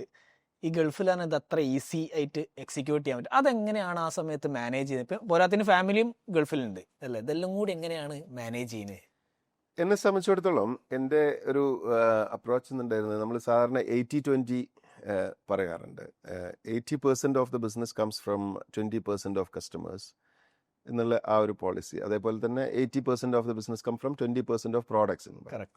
അപ്പോൾ എൻ്റെ ഒരു focus to keep this 20% of my potential prescribers and customers happy and solid. അപ്പോൾ ഞാൻ എൻ്റെ ഒരു മിനിമം ടൈമിൽ മാക്സിമം ഔട്ട്പുട്ട് എന്നുള്ള രീതിയിൽ ഇവരെ നർച്ചർ ചെയ്തുകൊണ്ട് പോയിരുന്നു. So I was able to achieve my target all the time. And 2004 മിനാർ റീജിയനിലെ ബെസ്റ്റ് പെർഫോമിംഗ് ആയിട്ട് എനിക്ക് മാർക്കറ്റ് ഫൈറ്റർ അവാർഡും തന്നു മെഫ. അപ്പോൾ ആ ഒരു രീതിയിൽ I use to be a good performer. അപ്പോൾ അതിന് പുറമെ നമ്മുടെ ഫാർമസികളിലൂടെ തന്നെ ഈ മെഫയ്ക്കും പരമാവധി ബിസിനസ് ഉണ്ടാക്കി കൊടുക്കാൻ കഴിഞ്ഞിരുന്നു. അപ്പോൾ ഒന്ന്, ഞാൻ I use to work for 12 to 14 hours minimum a day without fail, even on weekends. അപ്പോൾ ഈ ഒരു രീതിയിൽ എൻ്റെ സൈഡ് ബിസിനസ് ഉണ്ട്, അതേപോലെ ഫാമിലി ഉണ്ട്, ഇതും കൂടി ഉണ്ട്. അപ്പോൾ ഞാൻ സാധാരണ പറയാറ് 3 കാര്യങ്ങൾ എൻ്റെ കയ്യിൽ ആദ്യം ഉണ്ടാവുന്നത് ജോലിയാണ്. അപ്പം ഒരു ജോലി ഞാൻ ഇത് എൻ്റെ കയ്യിലുണ്ട്, അതേസമയം തന്നെ എൻ്റെ കയ്യിൽ ഫാമിലി ഉണ്ട്. അപ്പം ഞാൻ ഒരു സൈഡ് ബിസിനസ് എടുക്കണമെങ്കിൽ മൂന്നാമത്തേത് ഇത് കൂട്ടിയെടുക്കുമ്പോൾ എന്തോ ഒന്ന് താഴെ വീഴും. അതിൽ കൂടുതലും താഴെ വീണത് എൻ്റെ ഫാമിലിയായി. അപ്പോൾ ഫാമിലിയിൽ നിന്നും നാച്ചുറലി ആ ഒരു പ്രഷർ വരും. അപ്പോൾ ഞാൻ ഈ ഒരു സംഗതി ബിസിനസ് എടുത്തു, ഫാമിലി ഉണ്ട്, ജോബ് ഉണ്ട്. ജോബ് എന്തായാലും കോംപ്രമൈസ് ചെയ്യാൻ പറ്റില്ല, because that's bread and butter. അപ്പോൾ അങ്ങനെ വരുന്ന സമയത്ത് പിന്നീട് എന്ത് ചെയ്യാൻ കഴിയുമെന്നുള്ളത് over a period of time I realise I can keep them on a tray so that I can take more glasses. അപ്പോൾ ആ ഒരു ട്രേ എന്ന് പറയുന്നതാണ് സിസ്റ്റം. അപ്പോൾ സാധാരണഗതിയിൽ പ്രോപ്പർ സിസ്റ്റമോ ഡെലിഗേഷനോ ഇല്ലാതിരുന്നാൽ juggling with multiple things, something will drop and break for sure. അപ്പോൾ ഈ ഒരു സിസ്റ്റം ബിൽഡിങ് ആയിരുന്നു ഒന്ന് നാച്ചുറലി ഡെലിഗേഷൻ ആൻഡ് കഴിയുന്നത്ര മിനിമം സമയം കൊണ്ട് ഞാൻ നിർബന്ധമായും ചെയ്യേണ്ട കാര്യങ്ങൾ മാത്രം ഞാൻ ചെയ്യുക, ഞാൻ എന്തിലാണോ നല്ലത് അതിൽ കൂടുതൽ ഫോക്കസ് ചെയ്യുക. എൻ്റെ സമയവും എൻ്റെ തലയും കളയുന്ന ഒരുപാട് കാര്യങ്ങൾ അൺനെസസറിലി ഞാൻ ഇൻവോൾവ് ചെയ്യുന്നുണ്ടെങ്കിൽ അത് ഐഡന്റിഫൈ ചെയ്യുകയും അതിൽ നിന്നും ഒഴിവാകുകയും ചെയ്യുക എന്നുള്ളതായിരുന്നു ഫസ്റ്റ് ലെസൺ. അപ്പം അങ്ങനെയാണ് ആ ഒരു പ്രയോറിറ്റി സെറ്റിങ്ങും ടൈം മാനേജ്മെന്റും ഹാൻഡിൽ ചെയ്തത്. ഓക്കെ, അപ്പോൾ ആ സമയത്ത് നിങ്ങൾ പറഞ്ഞു 2000 നിങ്ങൾ ക്യാരൻ ക്യൂറും തുടങ്ങി. വെൽക്യാർ ഉണ്ട്, പക്ഷെ വെൽക്യാർ നിങ്ങളെ പാർട്ട്ണറാണ് മാനേജ് ചെയ്യുന്നത്. പിന്നെ അവിടെ കുറേ ആൾക്കാരും ഉണ്ട്. ക്യാരൻ ക്യൂർ ഉണ്ട്. 2004 നിങ്ങൾക്ക് അവാർഡും കിട്ടുന്നുണ്ട്. അപ്പം ക്യാരൻ ക്യൂർ ഒരു ഔട്ട്ലെറ്റ് ആയിട്ട് തന്നെയാണോ തുടരുന്നത് അല്ലെങ്കിൽ? 2000 നമ്മൾ സ്റ്റാർട്ട് ചെയ്തു, 2001 സെക്കൻഡ് ഔട്ട്ലെറ്റ് ആയി, 2004 ആയപ്പോഴേക്ക് വി ഹാഡ് 4 ഔട്ട്ലെറ്റ്സ്. പക്ഷെ ജോലി ഇപ്പോഴും ഉണ്ട്. ജോലിയുണ്ട്. അതെന്താ ജോലി ഒഴിവാക്കാത്ത 4 ഔട്ട്ലെറ്റ് ആയിട്ടും? ഒന്ന് ഒരു സ്റ്റഡി ഇൻകം ആണ്. ഞാൻ ആ സമയത്തും ഇതിലേക്ക് ഫണ്ട് ചെയ്തുകൊണ്ടിരിക്കുകയാണ്. ഈ 4 ഔട്ട്ലെറ്റുകൾ എന്ന് പറയുന്നതിന് ഒരു വളർച്ചയിലേക്ക് നമുക്ക് കൊടുക്കാൻ കഴിയണമെങ്കിൽ, ഇപ്പോൾ സാധാരണഗതിയിൽ ഒരു മാവിൻ തൈ വളർന്നു വരുമ്പോൾ തന്നെ അതിൽ പൂവുണ്ടാവുകയും കായുണ്ടാവുകയും ചെയ്തു കഴിഞ്ഞാൽ കർഷകർ ആ മാങ്ങയുടെ പൂവ് പൊട്ടിച്ചു കളയും. ആ പൂക്കൾ ഒരിക്കലും തന്നെ മാങ്ങയാവാൻ അവർ അനുവദിക്കില്ല. കാരണം അവർ പറയുന്നത് ആ സമയത്ത് അതിൽ നിന്നും ഒന്ന് പൊട്ടിച്ച് എടുക്കാൻ പാടില്ല. അതിൻ്റെ ആ ഒരു പ്രായം എന്ന് പറയുന്നത് അത് വളരേണ്ട പ്രായമാണ്. വളർന്ന് കുറെ കൂടി വലുതായതിനു ശേഷമേ അതിൽ നിന്ന് മാങ്ങ ഉണ്ടാവുകയും മാങ്ങ പറിക്കുകയും ചെയ്യാൻ പാടുള്ളൂ എന്ന് നല്ല കർഷകർ പറയും. അതുപോലെയാണ് ഒരു ബിസിനസ്സിന് തുടങ്ങിയ ഉടനെ തന്നെ അതിന് ഞാൻ എൻ്റെ ശമ്പളം എടുക്കുകയും സംഗതി ചെയ്തു കഴിഞ്ഞാൽ അത് ആ ബിസിനസ്സിന്റെ വളർച്ചയെ തന്നെ ബാധിക്കും. സമയത്ത് പരമാവധി അതിനെ ഫീഡ് ചെയ്ത് അത് വലുതായി അതിൽ നിന്നും റിട്ടേൺസ് എടുക്കാവുന്ന ലെവലിലേക്ക് ആ സംഗതി എടുത്തിട്ട് അതിൻ്റെ ആക്ച്വൽ പ്രോഫിറ്റിന്റെ തന്നെ ഒരു സ്മോൾ പേഴ്സൻറ്റേജ് മാത്രമേ ഒരു ഫൗണ്ടർ എന്നുള്ള നിലയ്ക്ക് ഞാൻ വിഡ്രോ ചെയ്യാൻ പറ്റുള്ളൂ. അല്ലെങ്കിൽ അത് ഗ്രോത്തിനെ ഡെഫിനറ്റ്ലി ബാധിക്കും. ഇപ്പം ഞാൻ 2006 റിസൈൻ ചെയ്ത് 2007 ഞാൻ ആദ്യമായിട്ട് അതിൽ നിന്ന് റിട്ടേൺ എടുത്ത് തുടങ്ങുന്നത്. അതുവരെ റീഇൻവെസ്റ്റ് ചെയ്യായിരുന്നു. I use to even pump in from my salary reserves. അപ്പോൾ പിന്നെ പ്രശ്നമില്ല, ഞാൻ എനിക്ക് കുറച്ചുകൂടി കണ്ടിന്യൂ ചെയ്യാം. ഓക്കെ, അപ്പോൾ നിങ്ങൾ സ്റ്റിൽ പമ്പ് ചെയ്യായിരുന്നു. 2007 നിങ്ങൾ ഇറങ്ങി. അപ്പോൾ നിങ്ങൾക്ക് അന്ന് കിട്ടിയിരുന്ന സാലറി നിങ്ങൾക്ക് നിങ്ങളെ ബിസിനസ്സിന് എടുക്കാൻ പറ്റിയിരുന്നോ? ഡെഫിനറ്റ്ലി. ഞാൻ റിസൈൻ ചെയ്യുന്ന സമയത്ത് we use to have at least 3 to 4 fold of my salary as profit, net profit. പക്ഷെ നിങ്ങൾ പ്രോഫിറ്റ് ആയിട്ടാണോ എടുക്കുക അല്ലെങ്കിൽ salary? I use to take, I mean there was no such strict system at that time. ഇപ്പോഴാണ് എനിക്ക് salary ഒക്കെ set ആയത്. അന്ന് എനിക്ക് ആവശ്യമുള്ളതേ ഞാൻ എടുക്കാറുണ്ടായിരുന്നുള്ളൂ. അത് ഏതായാലും ആ ഒരു സാലറി എമൗണ്ട് എക്സ്പെൻസുകൾക്ക് മാത്രം ആവശ്യമുള്ളത് ആണ് എടുത്തുകൊണ്ടിരുന്നത്. കംഫർട്ടബിൾ ലിവിങ്, ഫാമിലി ഡിസ്റ്റർബ്ഡ് ആവാത്ത രീതിയിലുള്ള ഒരു വിഡ്രോവൽ ഞാൻ ചെയ്യാറുണ്ടായിരുന്നു. ഓക്കെ, ഇപ്പുറത്ത് ക്യാരൻ ക്യൂർ വളരുന്നു. ക്യാരൻ ക്യൂറിൽ നിങ്ങൾ ഒറ്റക്കായിരുന്നോ അല്ലെങ്കിൽ you had partners there also? Start ചെയ്യുന്നത് ഞങ്ങൾ 4 പേര് ചേർന്നുകൊണ്ടാണ്. 4 പേരിൽ 3 പേരും വളരെ പ്രോമിനൻ്റ് ആയിട്ടുള്ള ആളുകളാണ്. ഒന്ന് ഡോക്ടർ മോഹൻ തോമസ്, പിന്നീട് ഒന്ന് ഹസൻ കുഞ്ഞി, അന്നത്തെ വളരെ പ്രോമിനൻ്റ് ആയിട്ടുള്ള ആളുകളാണ്. പിന്നെ ഒന്ന് വളരെ ഒരു സീനിയർ പോലീസ് ഓഫീസറായിരുന്ന ഒരു ഖത്തറി ആയിരുന്നു പാർട്ട്ണറായിരുന്നത്. അപ്പോൾ അവർ 2 വർഷം കൊണ്ട് തന്നെ ഇത് അവർക്ക് മാത്രം ഇല്ല എന്നുള്ള ലെവലിൽ അവരെന്നോട് ഒറ്റയ്ക്ക് ഏറ്റെടുക്കാൻ പറയും. ഒരു ഫാർമസി അല്ല, അന്ന് 2 ഫാർമസിയുള്ള സമയത്താണ് ഇവർ ഒഴിയുന്നത്. അന്ന് ആ 2 ഫാർമസിയുള്ള സമയത്ത് കുറച്ച് നഷ്ടത്തിലുമായിരുന്നു. അപ്പം അതും കൂടി ഒരു കാരണമാണ് അവർക്ക് ഇൻട്രസ്റ്റ് നഷ്ടപ്പെടാൻ. അപ്പോൾ അങ്ങനെ അത് അവർ ഒഴിഞ്ഞു. ഞാൻ വളരെ സ്ട്രഗിൾ ചെയ്തുകൊണ്ടാണ് അവരെ കുറേശ്ശെയായിട്ട് സെറ്റിൽ ചെയ്തു. പിന്നെ എനിക്ക് ഒരു ഖത്തറി സ്പോൺസർ ആണ് ഉണ്ടായിരുന്നത്. സിൻസ് ദെൻ ഞാൻ ഒറ്റയ്ക്ക് എന്ന് പറയാൻ പറ്റില്ല, ഒരു സ്റ്റേക്ക് എൻ്റെ ബ്രദർ ബെന്നക്കും ഉണ്ട്. Benna is also A share holder in the company. Okay, അപ്പോൾ അവിടെ നിങ്ങൾ ഇറങ്ങുന്ന സമയത്ത് നിങ്ങൾക്ക് അപ്പോൾ എത്ര ഔട്ട്ലെറ്റ് ആയി? ഞാൻ ജോലി റിസൈൻ ചെയ്യുന്ന സമയത്ത് 2006 വി ഹാഡ് 5 ഔട്ട്ലെറ്റ്സ്. ഓക്കെ, ഇനി അവിടെ നിന്ന് അങ്ങോട്ടുള്ള ജേർണി എങ്ങനെയാണ്? ഞാൻ ജോലിയിൽ നിന്ന് റിസൈൻ ചെയ്യുന്ന സമയത്ത് ഫാർമസീസ് മാത്രമേ ഉള്ളൂ. ജോലി കഴിഞ്ഞാൽ പിന്നെ എൻ്റെ ഒരു സ്ട്രോങ് ഏരിയ എന്ന് പറയുന്നത് മാർക്കറ്റിങ്ങും. I use to work for a pharma അപ്പോൾ പിന്നെ നോക്കുന്നത് എന്തെങ്കിലും പ്രോഡക്റ്റുകൾ ഇമ്പോർട്ട് ചെയ്യാൻ കഴിയുമോ, നമുക്ക് ഏജൻസികൾ എടുക്കാൻ കഴിയുമോ എന്നൊക്കെയുള്ളതാണ്. ഏജൻസി എന്ന് പറയുമ്പോൾ അപ്പം നമുക്കിപ്പോൾ ഇപ്പം 21st സെഞ്ച്വറി വിറ്റമിൻസ് അതൊരു അന്നാണ് ഞാൻ ആദ്യമായിട്ട് ഒരു അറബ് ഹെൽത്ത് എന്ന് പറയുന്ന ഒരു ഫാർമ എക്സ്പോ ദുബായിൽ അവിടെ ചെല്ലുകയും അവിടെ വെച്ചിട്ട് ഒരു ന്യൂട്രാസ്യൂട്ടിക്കൽ കമ്പനി വൈറ്റമിൻസ് പ്രൊഡ്യൂസ് ചെയ്യുന്ന 21st സെഞ്ച്വറി വിറ്റമിൻസ് എന്ന് പറയുന്ന കമ്പനിയെ ആളെ പരിചയപ്പെടുന്നത്. അവർ ഖത്തറിൽ വന്നു. ഖത്തറിൽ വരുന്ന സമയത്ത് ഞാനിരിക്കുന്നത് എൻ്റെ ഫസ്റ്റ് ഫാർമസിയുടെ മേലെ ഒരു മെസനൈനിൽ ഒരു ചെറിയ ഇതിലാണ് ഇരിക്കുന്നത്. കുഡ്സ് റൂമിൽ പണ്ട് പിന്നെ ജെഫ് ബെസോസ് ഇരുന്ന പോലെ ചെറിയൊരു കോണിയുടെ കീഴിൽ ഇങ്ങനെ ഇരിക്കുകയാണ്. അപ്പം പുള്ളി വന്നു ഇതൊക്കെ കണ്ടിട്ട്, അപ്പോൾ ഫാർമസി ഉണ്ട് 4 പക്ഷെ നമ്മൾ അവിടെ ഇരുന്നുകൊണ്ടാണ് ഇതിൻ്റെ ഓപ്പറേഷൻ. പുള്ളി എൻ്റെ അടുത്ത് വന്നിട്ട് പറഞ്ഞു, I am not convinced about your infrastructure but I am convinced about you, so I trust you and my investment is on you. അപ്പം എൻ്റെ ഫസ്റ്റ് കമ്പനിയാണ്. അപ്പം അങ്ങനെ പുള്ളി എനിക്ക് ആ ഏജൻസി എന്നെ വിശ്വസിച്ചുകൊണ്ട് തന്നു. And that became one of the fast moving vitamins in Qatar. It is still. Agency കിട്ടിയതുകൊണ്ട് എന്താണ് ആക്ച്വലി ഗുണം? ഓഡിയൻസിനും കൂടി മനസ്സിലാവാൻ വേണ്ടിയിട്ടാണ്. ഈ ഏജൻസികൾ നമ്മൾ ഇതിൻ്റെ എക്സ്ക്ലൂസീവ് ഡിസ്ട്രിബ്യൂഷൻ എടുക്കുകയാണ്. ഇതൊരു US ബ്രാൻഡാണ്. അപ്പോൾ ഈ കമ്പനിയുടെ പ്രോഡക്റ്റുകൾ അവർ അതിൻ്റെ ഒരു നല്ല പ്രൈസിന് നമുക്ക് തരികയും ഈ പ്രോഡക്റ്റുകളെ മാർക്കറ്റിൽ ഖത്തറിൽ നമ്മുടെ ഫാർമസി മാത്രമല്ല മൊത്തം മാർക്കറ്റിലേക്ക് നമ്മൾ മാർക്കറ്റ് ചെയ്തുകൊണ്ട് ഡിസ്ട്രിബ്യൂട്ട് ചെയ്യുന്നു. So our job is to import, market and sell to the whole B2B pharmacies. ഇപ്പം ഞങ്ങൾ സൂപ്പർ മാർക്കറ്റിലടക്കം ഈ വിറ്റമിൻസ് കൊടുക്കുന്നുണ്ട്. ഇപ്പോൾ ഓൺലൈൻ പ്ലാറ്റ്ഫോമുകളിലും എല്ലാം ഈ പ്രോഡക്റ്റുകൾ അവൈലബിൾ ആണ്. അതുപോലെ കുറേയേറെ പ്രോഡക്റ്റുകൾ പിന്നീട് വന്നു. പക്ഷേ first company was like this. Okay, അപ്പോൾ ബേസിക്കലി മാർജിൻസ് കൂടും ഡെഫിനറ്റ്ലി. കമ്പനിയുടെ എക്സ്പെൻസസ് ഉണ്ട്. അപ്പോൾ അത് വോള്യൂം ബിൽഡ് ചെയ്താൽ മാത്രമാണ് നമുക്ക്. ഇപ്പം നമ്മുടെ ഫാർമസികളിൽ നമ്മൾ വിൽക്കുന്ന സമയത്ത് നമ്മൾ ഹോൾസെയിലേഴ്സ് മാർജിനും റീറ്റെയിലേഴ്സ് മാർജിനും രണ്ടും കൂടി കിട്ടുന്നു.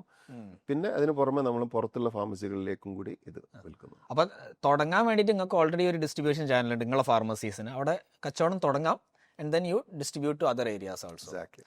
ഓക്കെ, അപ്പോൾ അത് 2007 തന്നെ കിട്ടി. യെസ്. ഓക്കെ. 2007 നടന്ന വേറൊരു ബ്രേക്ക് ത്രൂ എന്ന് പറയുന്നത് എൻ്റെ ഒരു അടുത്ത സുഹൃത്ത് doctor Tariq Murtada. Tariq was the general manager of Aldana Medical Group. They had a lot of agencies, same like this, but many pharma companies. അവർക്ക് 5 ഫാർമസികൾ, റീറ്റെയിൽ ഫാർമസികൾ ഉണ്ടായിരുന്നു. അവർ ആ ഫാർമസി മാനേജ്മെന്റിൽ അവരുടെ ഒരു ഫോക്കസ് ആയിരുന്നില്ല. അപ്പോൾ അതുകൊണ്ട് അവരിങ്ങനെ സ്ട്രഗിൾ ചെയ്യുമ്പം ഈ ഫാർമസികൾ അവർ ലീസ് ചെയ്യാൻ തീരുമാനിച്ചു. അപ്പോൾ അവർ മറ്റ് കുറേ റീറ്റെയിലേഴ്സുമായിട്ടുള്ള ഡിസ്കഷൻ്റെ ഇടയിലാണ് പുള്ളി എന്നോട് ചോദിക്കുന്നത്, ആർ യു ഇൻട്രസ്റ്റഡ് എന്ന്. അപ്പം നമുക്ക് ആൾറെഡി 5 ഫാർമസി ഉണ്ട്, അപ്പോൾ ആണ് ഇത് ചോദിക്കുന്നത്. ഞാൻ പറഞ്ഞു ഓക്കെ, ഐ എം ഇൻട്രസ്റ്റഡ്. അതൊരു വലിയ ജമ്പാണ്. നമ്മളുടെ കപ്പാസിറ്റിയിലെ മേലെയാണ് ആൾറെഡി തന്നെ ഞാൻ ഓടിക്കൊണ്ടിരിക്കുന്നത്. അതിന് പുറമെ വേറെ ഒരു 5 ഫാർമസികളും കൂടി ഏറ്റെടുക്കുക, അവർക്കൊരു fixed amount, lease amount monthly കൊടുക്കുക, ഇതെല്ലാം കൂടി മാനേജ് ചെയ്യുക എന്നുള്ളത് എന്നെ സംബന്ധിച്ചിടത്തോളം ആ സമയത്ത് ഒരു സാധാരണ ആംഗിളിൽ നോക്കുകയാണെങ്കിൽ കപ്പാസിറ്റി ഇല്ല. പക്ഷേ ഞാൻ എൻ്റെ ധൈര്യം എൻ്റെ ടീമിനോട് ചോദിച്ചപ്പം നിങ്ങൾക്ക് ധൈര്യം ഉണ്ടെങ്കിൽ നമുക്കും റെഡി എന്നുള്ള ഒരു ധൈര്യം തന്നു. അപ്പം ഞാൻ പറഞ്ഞു okay, I will go for it. അപ്പോഴത്തെ ടീം എത്ര സൈസ് ആയിട്ടോ നിങ്ങളെ? നമുക്ക് അപ്പോൾ ഓരോ ഫാർമസികളും 2-3 ആളുകൾ, അപ്പം ആ ഒരു ലെവലിലാണുള്ളത്. അപ്പോൾ 10-20 ആൾക്കാരുണ്ട് ടീമിൽ. അപ്പോൾ ഈ ആളുകളും പിന്നെ അതാ വെച്ചിട്ട് മാനേജ് ചെയ്യാൻ ഏതായാലും കഴിയില്ല. ഇപ്പം ഈ ഏറ്റെടുക്കുന്ന ഫാർമസികൾ റണ്ണിങ് ഫാർമസികളാണ്, സ്വാഭാവികമായിട്ടും അവിടെയും സ്റ്റാഫ് ഉണ്ട്. ഇപ്പോൾ ഈ 5 എണ്ണം ഏറ്റെടുത്തിട്ട് നമ്മൾ ഫാർമസികളൊന്ന് ഇവാലുവേറ്റ് ചെയ്തു, അതിൻ്റെ ഇൻഫ്രാസ്ട്രക്ചറും അതിൻ്റെ സാധ്യതകളും പഠിച്ചിട്ട് first decision was to close 2 of them. We started we said okay, ഈ 2 ഫാർമസികളിലെ സ്റ്റോക്കും കൂടി ആളുകളെയും കൂടി നമ്മൾ ബാക്കി 3ലേക്ക് അതിൽ അബ്സോർബ് ചെയ്തിട്ട് ഇതിൽ ഫോക്കസ് ചെയ്യാൻ തീരുമാനിച്ചു. കാരണം ഒന്ന്, അടച്ചിട്ടാൽ റെന്റ് മാത്രമേ കൊടുക്കണ്ടൂ, ശമ്പളം കൊടുക്കണ്ട, സ്റ്റോക്ക് വേണ്ട. റൺ ചെയ്യുകയാണെങ്കിൽ ശമ്പളവും കൊടുക്കണം, വാടകയും കൊടുക്കണം, സ്റ്റോക്കിന് ഇൻവെസ്റ്റ് ചെയ്യണം, അതിൻ്റെ എക്സ്പയറി നോക്കണം, പ്രയാസങ്ങളുണ്ട്. അപ്പോൾ ആ ഒരു ലെവലിൽ ബ്രേക്ക് ഈവൻ ആവില്ല എന്ന് ഉറപ്പുള്ള 2 എണ്ണം ക്ലോസ് ചെയ്തിട്ട് 3 എണ്ണത്തിൽ ഫോക്കസ് ചെയ്തു, അത് ബിൽഡ് ചെയ്തു. അല്ല, അപ്പം നിങ്ങൾക്ക് എടുക്കുമ്പോൾ തന്നെ 5 എണ്ണമായിട്ട് എടുക്കാൻ പറ്റുള്ളൂ? അത് ഒരുമിച്ച് എടുക്കണം, എല്ലാത്തിൻ്റെ വാടക കൊടുക്കുകയും വേണം. വാടക മാത്രമല്ല, അവർക്ക് അതിൽ നെഗോസിയേഷനിൽ that was fixed. So I decided to minimise the expense on those 2. അതല്ലെങ്കിൽ എന്തായാലും അതിനേക്കാൾ കൂടുതൽ അത് ബേൺ ഔട്ട് ആവും. അപ്പൊ ഈ ഒരു ഡിസിഷൻ എടുത്തു. ഫസ്റ്റ് ഇയർ കംപ്ലീറ്റ് ചെയ്തു. രണ്ടാമത്തും ഒന്നും കൂടി ഇവാലുവേറ്റ് ചെയ്തു, വാട്ട് ഈസ് ദ പോസിബിലിറ്റി. ഇത് ഒക്കെ ഒന്ന് സ്റ്റെബിലൈസ് ചെയ്ത് പ്രോഫിറ്റിലേക്കായി. രണ്ടാമത്തെ വർഷം ഒന്നും കൂടി തുറന്നു, ഒരെണ്ണം പിന്നെയും ക്ലോസ് ചെയ്തിട്ടു. മൂന്നാമത്തെ വർഷം അവരോട് പറഞ്ഞു ഇത് റൺ ചെയ്തിട്ട് കാര്യമില്ല, that location is not suitable for pharmacy. അപ്പോൾ അവർ എഗ്രി ചെയ്തു, അവരത് റെന്റ് ഒഴിഞ്ഞു കൊടുത്തു. എന്നിട്ട് നമുക്കത് ലീസ് എമൗണ്ടിൽ കുറച്ച് തന്നു. സോ ആ ഒരു 5 വർഷത്തേക്കായിരുന്നു കോൺട്രാക്ട്. ഈ 5 വർഷം കൊണ്ട് കെയർ ആൻഡ് ക്യൂർ എന്നുള്ളത് ഖത്തറിലെ ലാർജസ്റ്റ് ഫാർമസി ചെയിനായി. അന്ന് 11 ഔട്ട്ലെറ്റുകളായി. അന്ന് 2010 കെയർ ആൻഡ് ക്യൂറിന്റെ 10th ആനിവേഴ്സറി സെലിബ്രേറ്റ് ചെയ്യുമ്പോൾ we had 11 pharmacies and we were the largest pharmacy chain at that time. പക്ഷേ പിന്നീട് 5 കൊല്ലം കഴിഞ്ഞിട്ട് they didn't want to renew it, so they took it back. അപ്പൊ അങ്ങനെ വന്നപ്പോൾ 4 എണ്ണം വീണ്ടും പോയി. അപ്പം അപ്പോഴത്തേക്ക് നമ്മൾ വേറെ കുറെ ഔട്ട്ലെറ്റുകൾ കെയർ ആൻഡ് ക്യൂറിൻ്റെതായി തുറന്നിരുന്നു. So we lost that largest എന്നുള്ളത് പിന്നീട് നമുക്ക് തിരിച്ചു പിടിക്കാൻ കഴിഞ്ഞിട്ടില്ല.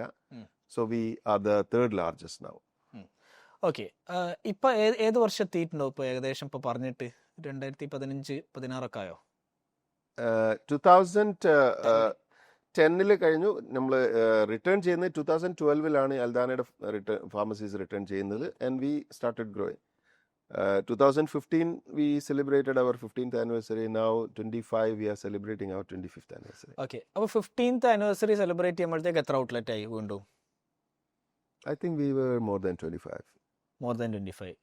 Number of people maybe more than 100. Yeah, obviously. Okay. അപ്പോൾ It was much more than that. കാരണം 2015 ആയപ്പോഴേക്ക് കെയർ ആൻഡ് ക്യൂർ ഫാർമസീസ് മാത്രമല്ല, we had many other divisions other than pharma. വീണ്ടും സൈഡ് ഹസിൽ തുടങ്ങി. സൈഡല്ല, under care and cure group തന്നെ നമുക്ക് hydro care start ചെയ്തു. അൽഗാലിയ വാസ് ദർ. സോ ആൾറെഡി തന്നെ 2 എഞ്ചിനീയറിംഗ് ഡിവിഷനുകളും കൂടി ആ സമയമായപ്പോഴേക്ക് നമ്മൾ സ്റ്റാർട്ട് ചെയ്ത്. അല്ല, നിങ്ങൾ ഒന്നിലല്ലെങ്കിലും കൈ വെക്കണ പരിപാടി ഇല്ലല്ലോ. ഒരു 3-4 എണ്ണം ഇങ്ങനെ തലന്റെ മുകളിൽ വെച്ചിട്ട് ഇങ്ങനെ പ്രഷർ അടിക്കണം. പ്രഷർ ഇല്ലാതെ മനസ്സിലാക്കുന്നു. പ്രഷർ അല്ല, ഇതൊക്കെ എല്ലാം ഞാനായിട്ട് തുടങ്ങിയ ബിസിനസ്സുകൾ അല്ല. അത് ഒക്കെ വന്നു ചേരുന്നത് ഞാൻ എന്താന്ന് പറയാന്ന് വെച്ചാൽ എൻ്റെ നേച്ചർ, ഞാൻ ഒരു മാർബിൾ ഫ്ലോർ അല്ല. ഐ ആം കൈൻഡ് ഓഫ് എന്താണ്, ഒരു സോയിൽ ആണ് എൻ്റെ മൈൻഡ് എന്ന് എനിക്ക് തോന്നാറുണ്ട്. കാരണം ഒരു മഴ ഒരു മാർബിൾ ഫ്ലോറിലേക്ക് വീണ് കഴിഞ്ഞാൽ ആ മഴ വെള്ളം അങ്ങനെ തന്നെ ഒലിച്ച് പുറത്തേക്ക് പോകും. അത് പ്രത്യേകിച്ച് മാറ്റങ്ങളൊന്നും അവിടെ ഉണ്ടാക്കാറില്ല. ഒരു മണ്ണിൽ വീണ് കഴിഞ്ഞാൽ ആ മണ്ണിൽ അത് അബ്സോർബ് ചെയ്യുകയും അത് അതിനകത്ത് ഒളിച്ചിരിക്കുന്ന വിത്തുകളും ഇതൊക്കെ ഉണ്ടെങ്കിൽ അതിൽ ചെടികളായി വളരുകയും ചെയ്യും. എന്നെ സംബന്ധിച്ചിടത്തോളം opportunities are like this rain. അപ്പോൾ അങ്ങനെ വരുന്ന സമയത്ത് ഞാനത് അബ്സോർബ് ചെയ്യും. അതിൽ നിന്ന് വല്ല വിത്തുകളും മുളയ്ക്കാനുണ്ടോ എന്നുള്ളത് നോക്കുന്ന ഒരു നേച്ചർ ഉണ്ട്. അങ്ങനെയാണ് ഈ സൈഡ് മറ്റുള്ള ഡിവിഷനുകളൊക്കെ ഉണ്ടായിട്ടുള്ളത്. ഓക്കെ, എന്നിട്ട് അതൊക്കെ അവർ തന്നെ റൺ ചെയ്തോളും. ആരാണോ വരുന്നത് അവര് ഞാൻ ഏറ്റെടുക്കുന്ന 2 ഏരിയകൾ, ഒന്ന് finance I take care and overall HR and general administration we take care. But day-to-day operations and business development will be their responsibility. Admin and finance will come under your group. അത് hydro കെയറിലാണ്. പക്ഷേ അൽഗാലിയയിൽ അന്ന് ആ തുടങ്ങിയ സമയത്ത് പിന്നെ partners ഉണ്ടായിരുന്നെങ്കിലും they couldn't cope up with my speed and they said you handle it. Okay, അപ്പം നമ്മളൊരു 2015 ഇനി അവിടുന്ന് എങ്ങനെയാണ് അടുത്തൊരു ഗ്രോത്ത് സ്റ്റേജ്? 25 ഫാർമസി ആയി. പിന്നെ അവിടുന്ന് അങ്ങോട്ട് എങ്ങനെയാണ് പോയത്? ആ ഒരു 2015 തൊട്ടിട്ട് 20 വരെ ടീം ബിൽഡ് ചെയ്യൽ വലിയൊരു ഫാക്ടറാണല്ലോ ഇതിൻ്റെ അകത്ത്. അതായത് ഒരു ലെവല് വരെ നമുക്ക് ഓക്കെ, പിന്നെ കുറച്ച് ബാക്ക് എൻഡ് ടീം ഭയങ്കര സ്ട്രോങ് ആയിരിക്കണ്ടേ? ഒബിയസ്ലി ഇതിൽ എന്ത് ഒരു സംഗതിയും ഒരു ബ്രിക്കിന് മുകളിൽ വേറൊരു ബ്രിക്ക് വെച്ചിട്ട് വെക്കാവുന്നതിന് ഒരു ലിമിറ്റ് ഉണ്ട്. അത് കഴിഞ്ഞാൽ അത് ഇളകി തുടങ്ങും. അപ്പോൾ പിന്നെ സൈഡിൽ അഡീഷണൽ ബ്രിക്ക് വെച്ച് കൊടുത്തുകൊണ്ട് അതിലെ ഫൗണ്ടേഷൻ സ്ട്രോങ് ആക്കിക്കൊണ്ട് തന്നെ പോകാൻ പറ്റുള്ളൂ. ആദ്യം ആരും തന്നെ വലിയ ഒരു ബർജ് ഖലീഫ ഉണ്ടാക്കാനുള്ള ഫൗണ്ടേഷൻ ഇട്ടുകൊണ്ടല്ല ചെയ്യുന്നത്. പക്ഷേ പിന്നീട് ഈ സൈഡിലുള്ള ഈ ഒരു ഫൗണ്ടേഷൻ ബിൽഡിങ്ങും അതിൻ്റെ ഒരു സപ്പോർട്ട് സിസ്റ്റവും ഉണ്ടാക്കിയിട്ടില്ലെങ്കിൽ ഒരു ഓർഗനൈസേഷനും മേലോട്ട് പോകാൻ കഴിയില്ല. So obviously we started focusing on system. എൻ്റെ ഒരു റിയലൈസേഷന്, ഞാൻ സാധാരണ എൻ്റെ സ്വഭാവത്തെക്കുറിച്ച് പറയാറ് ഞാനൊരു ബ്രഹ്മ പേഴ്സണാലിറ്റി ആണെന്നാണ്. സാധാരണ ഈ ഹിന്ദു മിത്തോളജിയിലെ 3 ദൈവങ്ങളെ കഥ പറയാറുണ്ടല്ലോ. ബ്രഹ്മാവ് സൃഷ്ടിപ്പ്, അതേപോലെ വിഷ്ണു പരിപാലനവും ശിവൻ സംഹാരവുമാണ് എന്ന് പറയുമ്പോൾ, ഈ ഒരു 3 ക്വാളിറ്റീസും ഓരോരുത്തരിലും ഉണ്ട്, ഡിഫറെൻറ്റ് പ്രൊപ്പോർഷനിലാണ്. അപ്പോൾ എൻ്റെ പേഴ്സണാലിറ്റിയിൽ ഈ ക്രിയേറ്റിവിറ്റിയും പുതിയത് തുടങ്ങാനുള്ളതും ഉള്ളതുകൊണ്ട് അതൊരു ബ്രഹ്മയുടെ ഇതാണെന്നും ഈ ഡേ ടു ഡേ ഓപ്പറേഷൻസും മാനേജ്മെൻറ്റും പരിപാലനത്തിൻ്റെ ഭാഗമായി വിഷ്ണു പേഴ്സണാലിറ്റി ആണെങ്കിൽ ഞാൻ ആ വിഷ്ണു പേഴ്സണാലിറ്റിയിൽ വളരെ വീക്കാണ്. ഞാൻ സംഹാരത്തിനും എനിക്ക് കുഴപ്പമില്ല. സംഹാരം എന്ന് പറയുന്നത് പഴയത് കളയാനും പുതിയത് അഡപ്റ്റ് ചെയ്യാനുള്ള ആ ഒരു ചില സംഗതികൾ വളരെ സെന്റിമെന്റൽ അറ്റാച്ച്മെന്റ് ഉള്ള കുറേ ആളുകളുണ്ട്. അവർക്ക് they don't change, they don't want to adapt something new. അപ്പോൾ അങ്ങനെയുള്ള ആ സംഗതിയിൽ ഞാൻ ബാലൻസ്ഡ് ആണ്. കാരണം എനിക്ക് ഒരു സംഗതി പ്രത്യേകിച്ച് സെന്റിമെന്റൽ അറ്റാച്ച്മെന്റ് ഒന്നുമില്ല. ആദ്യം തുടങ്ങിയ ഫാർമസി അത് പൂട്ടാൻ പറ്റില്ല, അങ്ങനത്തെ ഒന്നുമില്ല. അപ്പൊ അങ്ങനെയുള്ള സംഗതികളിൽ ഞാൻ ബാലൻസ് ഉണ്ട്. ഞാൻ ധാരാളം പൂട്ടിയിട്ടുണ്ട്, നേരെ അല്ലെങ്കിൽ ജസ്റ്റ് ത്രോ ഇറ്റ് അവേ.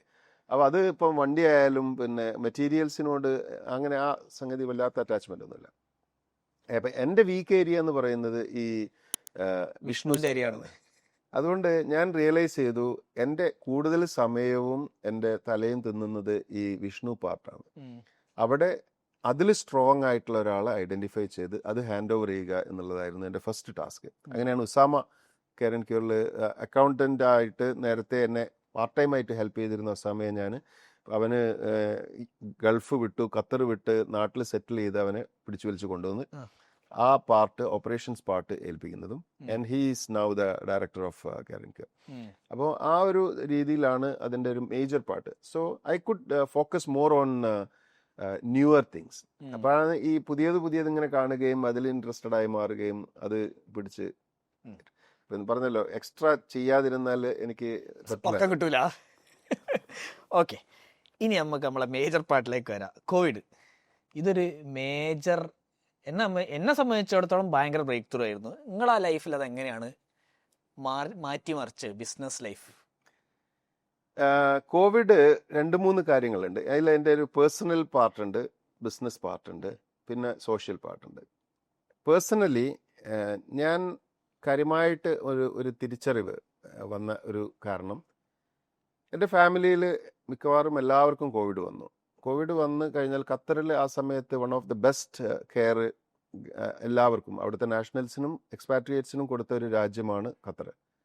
അപ്പം ഈ കോവിഡ് പിടിപെടുന്ന ആളുകൾക്ക് മുഴുവൻ അവർ ഹോട്ടൽ അക്കോമഡേഷൻ കൊടുത്തിരുന്നു, ഫ്രീ ഓഫ് ചാർജ്. വീട്ടിലെല്ലാവരും അങ്ങനെ ഹോട്ടലിലാണ്, ഞാൻ മാത്രമാണ് അന്ന് പുറത്തുള്ളത്. അപ്പം ഞാനിങ്ങനെ ഹെൽത്തി എന്നുള്ള ഭയങ്കര കോൺഫിഡൻസിൽ ഇങ്ങനെ നടക്കുന്ന സമയത്ത് ചെറിയ വരുമ്പോൾ ഞാൻ അത് ഇഗ്നോർ ചെയ്തു. പിന്നീട് ഞാൻ ടെസ്റ്റ് ചെയ്ത സമയത്തും വലിയ കോംപ്ലിക്കേഷൻ ഇല്ല എന്നുള്ള രീതിയിൽ അവർ പറഞ്ഞു ആൻറ്റിബയോട്ടിക് കഴിച്ചോളാൻ പറഞ്ഞു. രണ്ടാമത്തെ ടെസ്റ്റിൽ ചെന്ന സമയത്ത് ഞാൻ വളരെ വീക്കായിരുന്നു. പിന്നെ ഞാൻ വീൽ ചെയറിലായി. പിന്നീട് ഞാൻ 8 ദിവസം അവിടെ ഇൻറ്റൻസീവ് കെയർ എന്നുള്ള രീതിയിലല്ല, അവിടുത്തെ ഒരു സെൻറ്ററിൽ അഡ്മിറ്റഡ് ആയിരുന്നു. നോർമൽ ട്രീറ്റ്മെൻറ്റ് കൊണ്ട് എഫക്റ്റ് ഇല്ലാതെ ഞാൻ പ്ലാസ്മ വരെ എനിക്ക് ട്രീറ്റ്മെൻറ്റിൽ ഉപയോഗിക്കേണ്ടി വന്നു.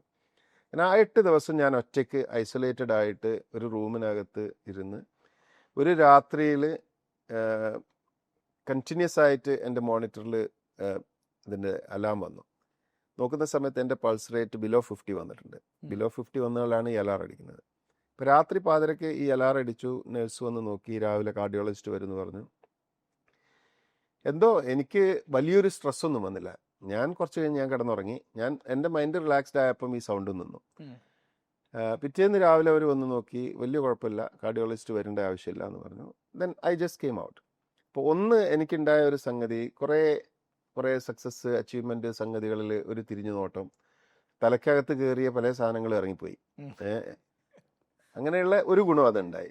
2 ബിസിനസ്സിലുണ്ടായ അറിയിച്ചിട്ടില്ല ആ സമയത്ത് എൻ്റെ ഫാമിലിക്ക് പോലും അവർ ഞാൻ ഹോസ്പിറ്റലൈസ്ഡ് ആണെന്നുള്ളത് പോലും അറിയില്ല. കാരണം അവർ ആൾറെഡി അവിടെയാണ് ഉള്ളത്, ഞാനും അവിടെ ആയിരുന്നു.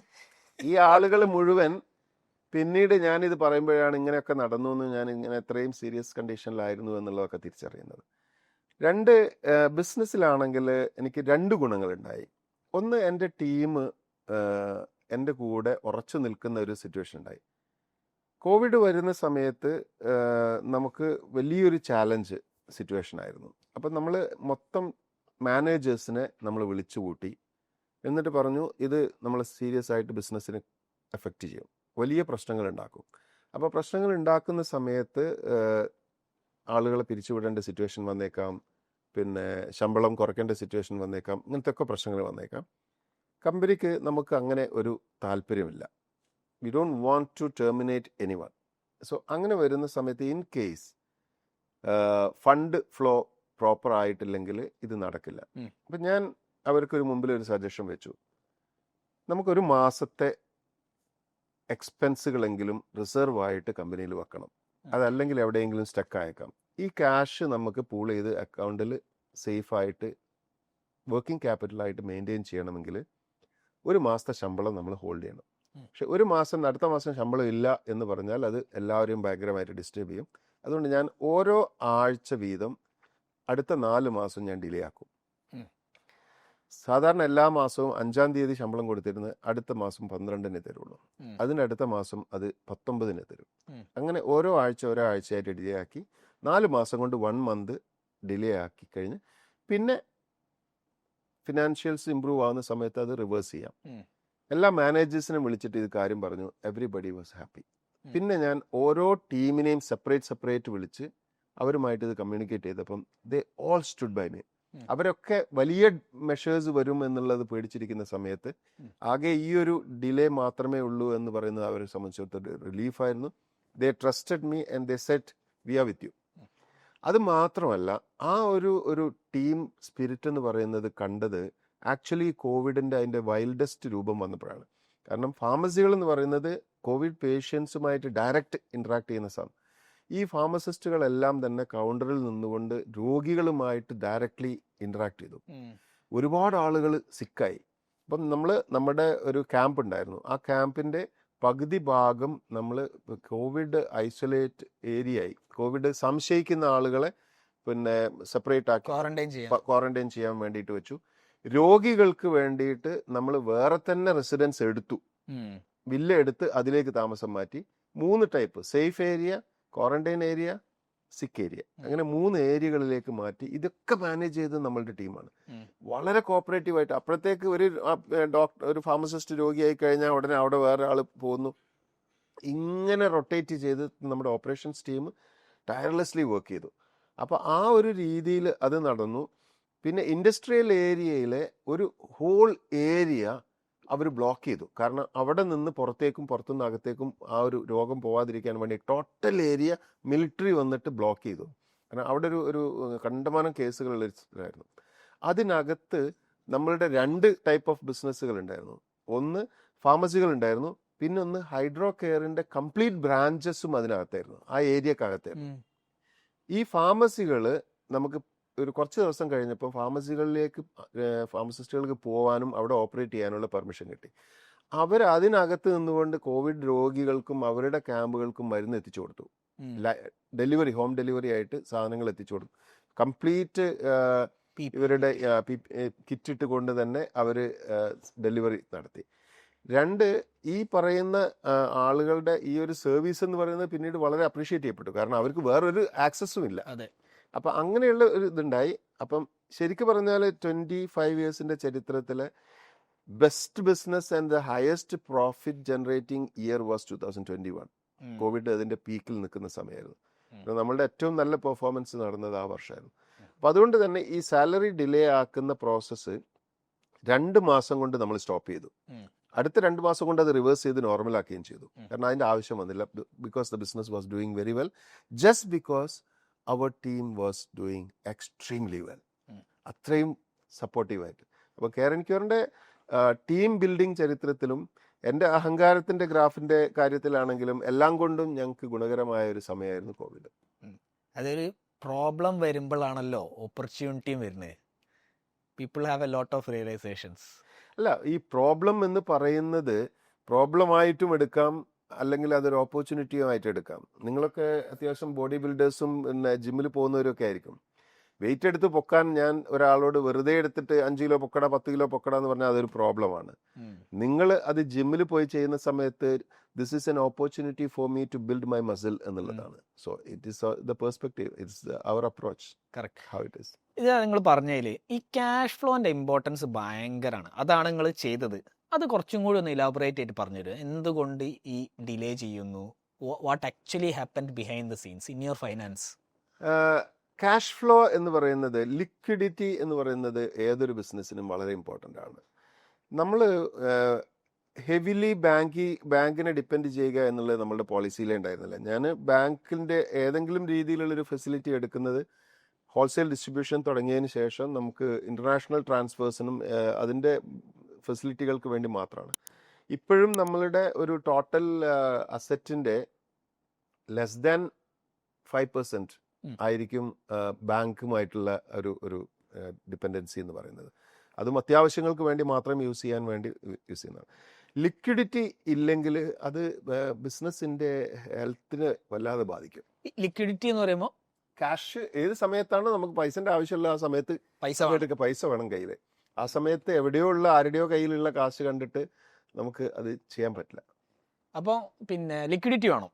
അപ്പൊ ലിക്വിഡിറ്റി വേണമെന്ന് പറഞ്ഞാൽ എത്ര മാസത്തേക്കുള്ള ക്യാഷ് നമ്മളടുത്ത് വേണം എപ്പോഴും? It depends. കാരണം ഇപ്പം കെയർ ആൻഡ് ക്യൂറിന്റെ നമുക്ക് Care and Cure multiple businesses ഉണ്ട്, ഡിഫറെന്റ് വേർട്ടിക്കലുകളുണ്ട്. ഓരോന്നിന്റെയും ക്യാഷ് ഫ്ലോ ഡിഫറെന്റ് ആണ്. We are into retail, we are into wholesale, we have construction related businesses, engineering divisions. ഇതിൻ്റെയൊക്കെ ക്യാഷ് ഫ്ലോ ഡിഫറെന്റ് ആണ്. ഇപ്പൊ retail എന്ന് പറയുന്നത് നമ്മൾ ക്രെഡിറ്റിന് വാങ്ങി ക്യാഷിന് കൊടുക്കും. നല്ല cash flow daily we have cash. അപ്പൊ ഈ ഒരു സംഗതി ഉള്ളത് കൊണ്ട് തന്നെ നമ്മളെ സ്റ്റോക്ക് എന്ന് പറയുന്നത് പോലും പലപ്പോഴും invested by our suppliers. So we have others money in our shelves, so we don't need to have our own investment in that by time. So we have every day cash.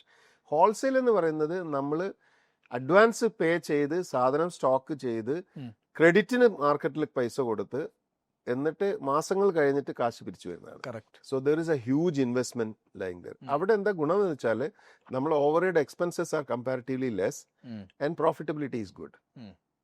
അതാണ് അതിൻ്റെ ഒരു advantage എന്ന് പറയുന്നത്. അപ്പൊ ഈ different ബിസിനസ്സുകളുടെ finance നമുക്ക് ഈ ഏതെങ്കിലും ഒരു ക്രൈസിസ് വരുമ്പോൾ ഡെയിലി കാശ് തരുന്ന റീറ്റെയിൽ അവിടെ ഉള്ളത് കൊണ്ട് വി ക്യാൻ മാനേജ്.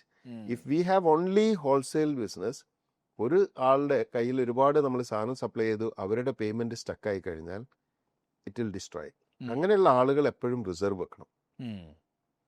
സോ ഒരു 2-3 മന്ത്സിന് ഉള്ള സാലറിയും കാര്യങ്ങളും ഉള്ള സംഗതികൾ റിസർവ് ഇല്ലാത്ത ഒരാളെ സംബന്ധിച്ചിടത്തോളം ഇങ്ങനത്തെ ക്രൈസിസിൽ തന്നെ പെടും. സാലറി ഡിലേ ആവും. സാലറി ഡിലേ ആയി കഴിഞ്ഞാൽ പെർഫോമൻസിനെ ബാധിക്കും.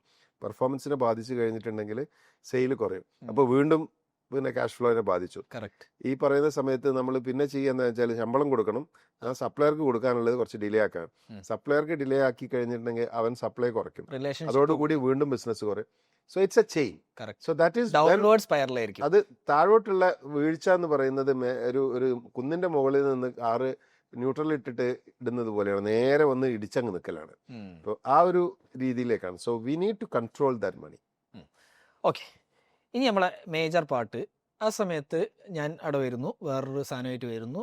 പിന്നെ നിങ്ങൾ പറയുന്നത് ഈ ഓൺലൈൻ ഒന്ന് നോക്ക്.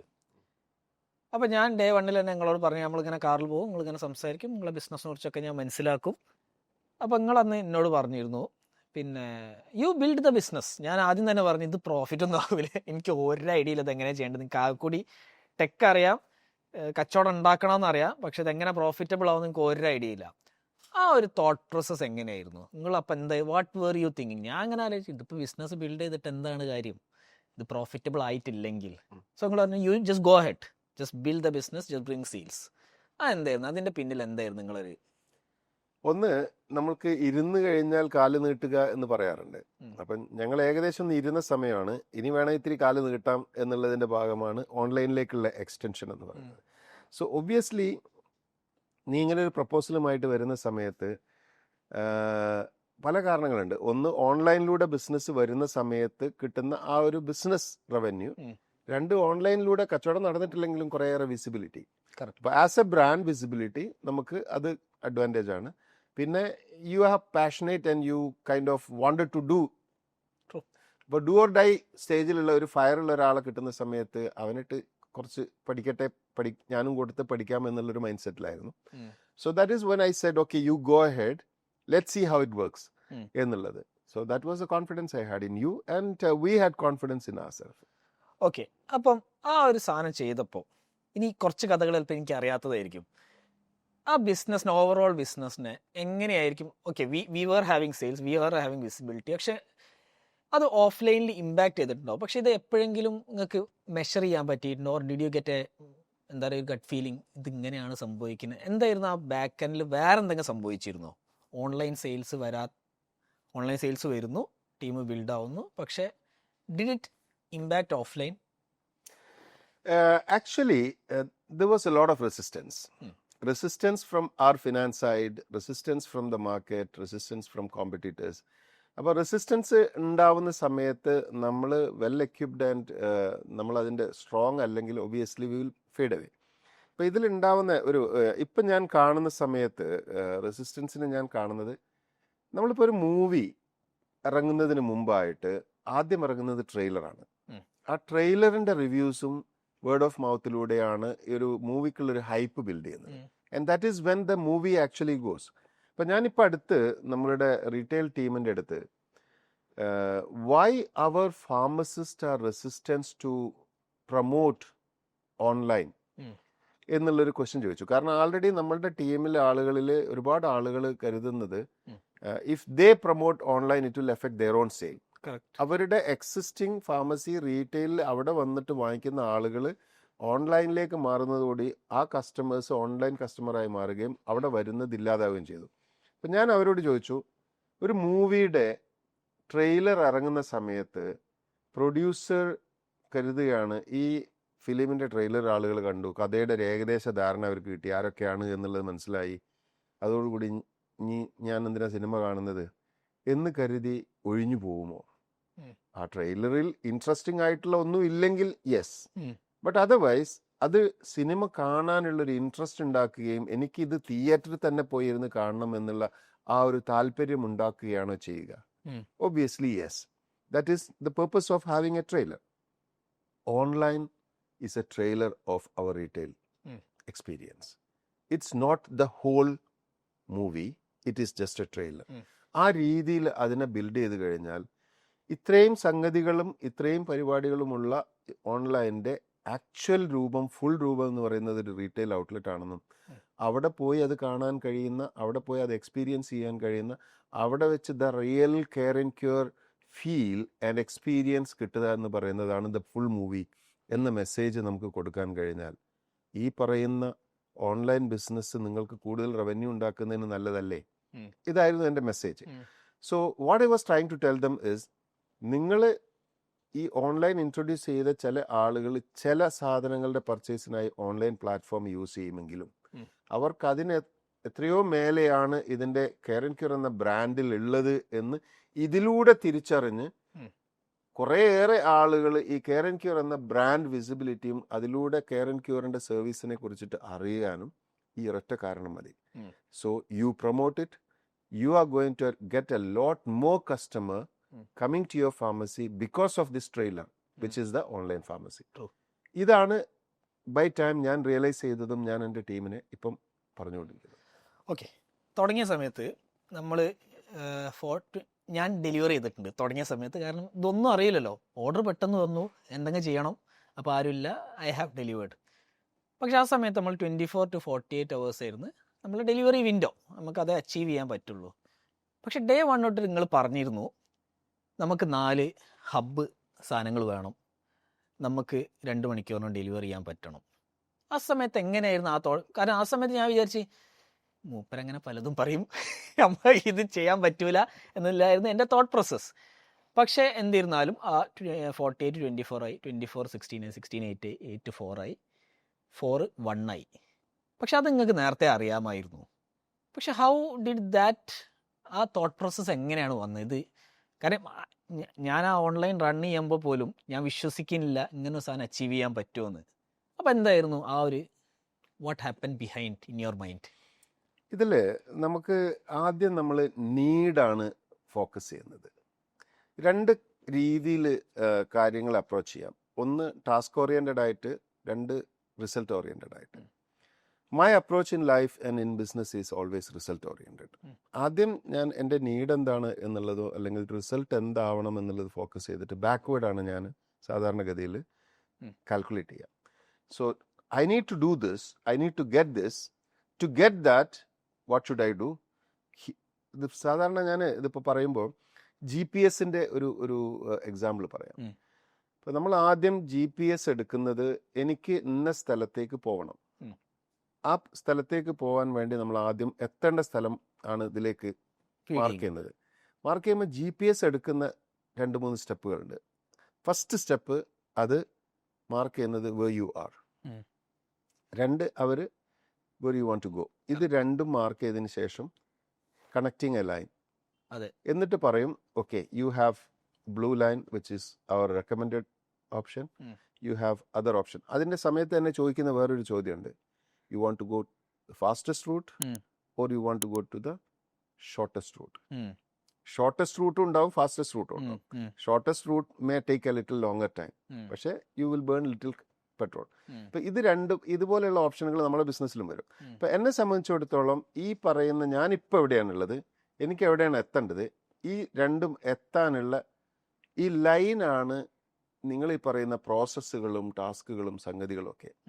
ഈ ലൈനിൽ എങ്ങനെ വേണം എന്നുള്ളത് നമുക്ക് വരയ്ക്കാം. അപ്പം ഞാൻ പറയുന്നത് എനിക്കിവിടെ എത്തണം.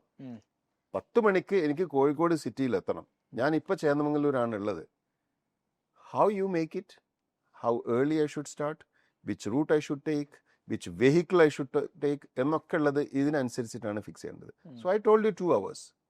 Then it is your job as GPS is doing to draw this line. How to achieve this 2 hours, which is possible. Possible ആണ്. നിങ്ങൾ എങ്ങനെയാണ് ആ ഒരു എന്താ പറയുക, ഒരു നീഡ് നമ്മൾ ഫിക്സ് ചെയ്ത് കഴിഞ്ഞാൽ we just have to find ways of doing it. 2 മണിക്കൂർ എന്ന് പറഞ്ഞാൽ ഖത്തറിലെ ഏതൊരു സ്ഥലത്തേക്കും എവിടെ നിന്നും ഡ്രൈവ് ചെയ്തെത്താൻ 1 മണിക്കൂർ മതി. Correct. I gave you 2 hours. So this is possible. So നീ കണക്ക് കൂട്ടുന്നത് ആദ്യം ഓർഡർ വന്ന് അതിന്റെ പ്രോസസ്സിംഗ് ടൈം, അത് സ്റ്റോറിൽ പോയി പിക്ക് ചെയ്ത് അത് ഇത്, that's your headache. We can always find ways of doing it, but it is possible. How to make it possible, that is when നമ്മളുടെ യാത്രയിൽ സൈക്കിളിൽ പോകണോ, നടന്നു പോകണോ, കാറിൽ പോകണോ, കാറിൽ ഇത്ര സ്പീഡിൽ പോകണോ എന്നൊക്കെ തീരുമാനിക്കുന്നത് നമുക്ക് ഈ പറയുന്ന ഇത്ര സമയം കൊണ്ട് എത്തണം എന്നുള്ളതിനാണ്. So that was your job. Which mode of transportation, which mode of system, which number of people, which type of people, what kind of system you need to achieve this goal. So നമ്മൾ ആദ്യം കിട്ടേണ്ട target focus ചെയ്യുകയും അതിൽ തീരുമാനിച്ചു കഴിഞ്ഞാൽ വഴികൾ പിന്നെ നമ്മൾ അതിനനുസരിച്ചിട്ടുള്ള വഴികളാണ് ഉണ്ടാക്കുക. അല്ലാതെ വഴികളിൽ ഫോക്കസ് ചെയ്തിട്ട് ടാർഗറ്റ് ഡിലേ ആയി പോവും, അത് നീണ്ടു പോവും, which will never achieve. Correct. അത് ബേസിക്കലി നിങ്ങൾക്ക് ആദ്യം അറിയാം എന്തായാലും പോസിബിൾ ആണ്. How to make it happen അത് പറയുക. And what you need to get that you can ask എന്നുള്ളതായിരുന്നു എൻ്റെ ചോദ്യം. എങ്ങോട്ടേക്കാണ് നിങ്ങളിത് കൊണ്ടുപോകാൻ ഉദ്ദേശിക്കുന്നത്? ഞാൻ മനസ്സിലാക്കുന്നത് ഇപ്പോൾ ഈ കണ്ടന്റ് ഭയങ്കര സംഭവമായി മാറിക്കൊണ്ടിരിക്കുക. അതായത് നാട്ടുകാർ മൊത്തം ഫോണിൽ ഇങ്ങനെ തോണ്ടിക്കൊണ്ടിരിക്കുക എന്നാണ് നമ്മൾ പറയാറ്. അപ്പോൾ ആ ഒരു കണ്ടന്റ് സ്ട്രാറ്റജി, ആ ഒരു ലൈനിൽ എന്തായിരിക്കാം ഇനി നിങ്ങളെ നെക്സ്റ്റ് സ്റ്റെപ്സ്? ഞാൻ ഫോളോ ചെയ്യുന്ന ഒരു ബേസിക് പോളിസി ഉണ്ട്. അത് VCP ആണ്. Visibility, credibility and then profitability എന്നുള്ളതാണ്. ഇപ്പോൾ വിസിബിലിറ്റി ഈസ് വെരി ഇമ്പോർട്ടൻറ്റ്. നമ്മളുടെ വിസിബിലിറ്റി, നമ്മളുടെ ബ്രാൻഡിൻ്റെ വിസിബിലിറ്റി, പ്രോഡക്റ്റുകളുടെ വിസിബിലിറ്റി, ആളുകളിലേക്ക് പരമാവധി വിസിബിൾ ആവുക എന്നുള്ള ഇമ്പോർട്ടൻ്റ് ആണ്. ഇപ്പോൾ ഒരു വ്യക്തിയുടെ ഇപ്പം പേഴ്സണൽ ബ്രാൻഡിങ്ങിൻ്റെ കാലമാണ്. മുമ്പേ വ്യക്തിപരമായിട്ട് നമ്മൾ ഓരോ സ്ഥലങ്ങളിൽ ചെന്നുകൊണ്ട് വിസിബിൾ ആവുന്നുണ്ടായിരുന്നെങ്കിൽ ഇന്ന് ഓൺലൈനിലൂടെ പരമാവധി വിസിബിൾ ആവാനാണ് നമ്മൾ റീലുകളും കണ്ടന്റുകളും അതേപോലെ തന്നെ നമ്മൾ മാക്സിമം ഓൺലൈൻ പ്രസൻസിന് ശ്രമിക്കുന്നത്. അപ്പം വിസിബിലിറ്റിയിലൂടെ നമ്മൾ ക്രെഡിബിലിറ്റി ബിൽഡ് ചെയ്തെടുക്കുകയാണ്. ക്രെഡിബിലിറ്റി എന്ന് പറയുമ്പോൾ സ്വാഭാവികമായിട്ടും നമ്മൾ ചെയ്യുന്ന സർവീസുകളും പ്രോഡക്റ്റുകളും അതിൻ്റെ ആക്ടിവിറ്റികളും ഒക്കെ ആളുകളിലേക്ക് എത്തിച്ചുകൊണ്ട് ആളുകളിൽ ഒരു ക്രെഡിബിൾ ആയിട്ടുള്ള പേഴ്സൺ ആണ്, ക്രെഡിബിൾ ആയിട്ടുള്ള കമ്പനിയാണ്, പ്രോഡക്റ്റുകളാണ് എന്നുള്ളത് ബിൽഡ് ചെയ്ത് കഴിഞ്ഞാൽ ഓട്ടോമാറ്റിക്കലി ഡെവലപ്പ് ആവുന്നതാണ് പ്രോഫിറ്റബിലിറ്റി.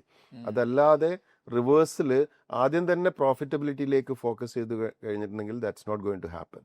സോ ഈ ഒരു സംഗതിയിൽ കണ്ടന്റുകൾക്ക് ഒരുപാട് റോളുണ്ട്. ആ കണ്ടന്റുകൾ കറക്റ്റായിട്ട് ചൂസ് ചെയ്യുകയും കറക്റ്റ് ഓഡിയൻസിലേക്ക് എത്തുന്നു എന്നുള്ളത് ഉറപ്പുവരുത്തുകയും അത് കൺസിസ്റ്റന്റ് ആയിട്ട് തന്നെ ചെയ്യുകയും ചെയ്താൽ മാത്രമാണ് ക്രെഡിബിലിറ്റി ബിൽഡ് ആവുള്ളൂ. And by end it can lead to profitability. അപ്പോൾ ഇനി ഒരു ഏരിയ എന്ന് പറഞ്ഞു കഴിഞ്ഞാൽ നിങ്ങളൊരു ബാക്ക് ഓഫീസ് സെറ്റ് ചെയ്തിട്ടുണ്ട്. അപ്പം ഞാൻ മനസ്സിലാക്കുന്നിടത്തോളം ഗൾഫ് ബിസിനസ്സുകൾക്ക് ഭയങ്കരമായി ഉപകാരപ്പെടുന്ന ഒരു സമ്പ്രദായമാണിത്. അതെങ്ങനെയാണ് കാരൻ ക്യൂർ ആസ് എ ഗ്രൂപ്പ് ഇപ്പം വലിയൊരു ഓഫീസ് സിസ്റ്റം ഇവിടെ ഉണ്ട്, അതെങ്ങനെയാണ് നിങ്ങളെ ഇത് ഹെൽപ്പ് ചെയ്തത്? ഒബിയസ്ലി ബാക്ക് ഓഫീസ് എന്ന് പറയുന്നത് നമുക്ക് ആവശ്യമുള്ള എല്ലാ സംഗതികളും നമുക്ക് ഫ്രണ്ടിൽ തന്നെ ആവശ്യമില്ല. നിങ്ങളുടെ ഈ ഒരു പോഡ്കാസ്റ്റ് ആയാലും ഷാൻ ചെയ്തുകൊണ്ടിരിക്കുന്ന പല ആക്ടിവിറ്റികളിലും ഇതിന്റെ പുറകിൽ ഒരുപാട് ആളുകൾ വർക്ക് ചെയ്യുന്നുണ്ട്. അവരെല്ലാവരും ക്യാമറയുടെ മുന്നിൽ വരാറില്ല. ഇപ്പോൾ കാരൻ ക്യൂറിന്റെ ബിസിനസ്സുകളിൽ മെജോറിറ്റിയും ഗൾഫ് രാജ്യങ്ങളിലാണുള്ളത്. ആൻഡ് ഗൾഫ് രാജ്യങ്ങളിലേക്ക് ഇവിടുന്ന് ആളുകൾ പോകുന്നതും അവിടെ ബിസിനസ് ചെയ്യുന്നതുമൊക്കെ അവിടെയുള്ള ഇൻകത്തിന്റെ വലിപ്പം കൊണ്ടും അവിടെയുള്ള വരുമാനത്തിന്റെ സാധ്യതകൾ കൊണ്ടുമാണ് കമ്പയർ ടു ഇന്ത്യ.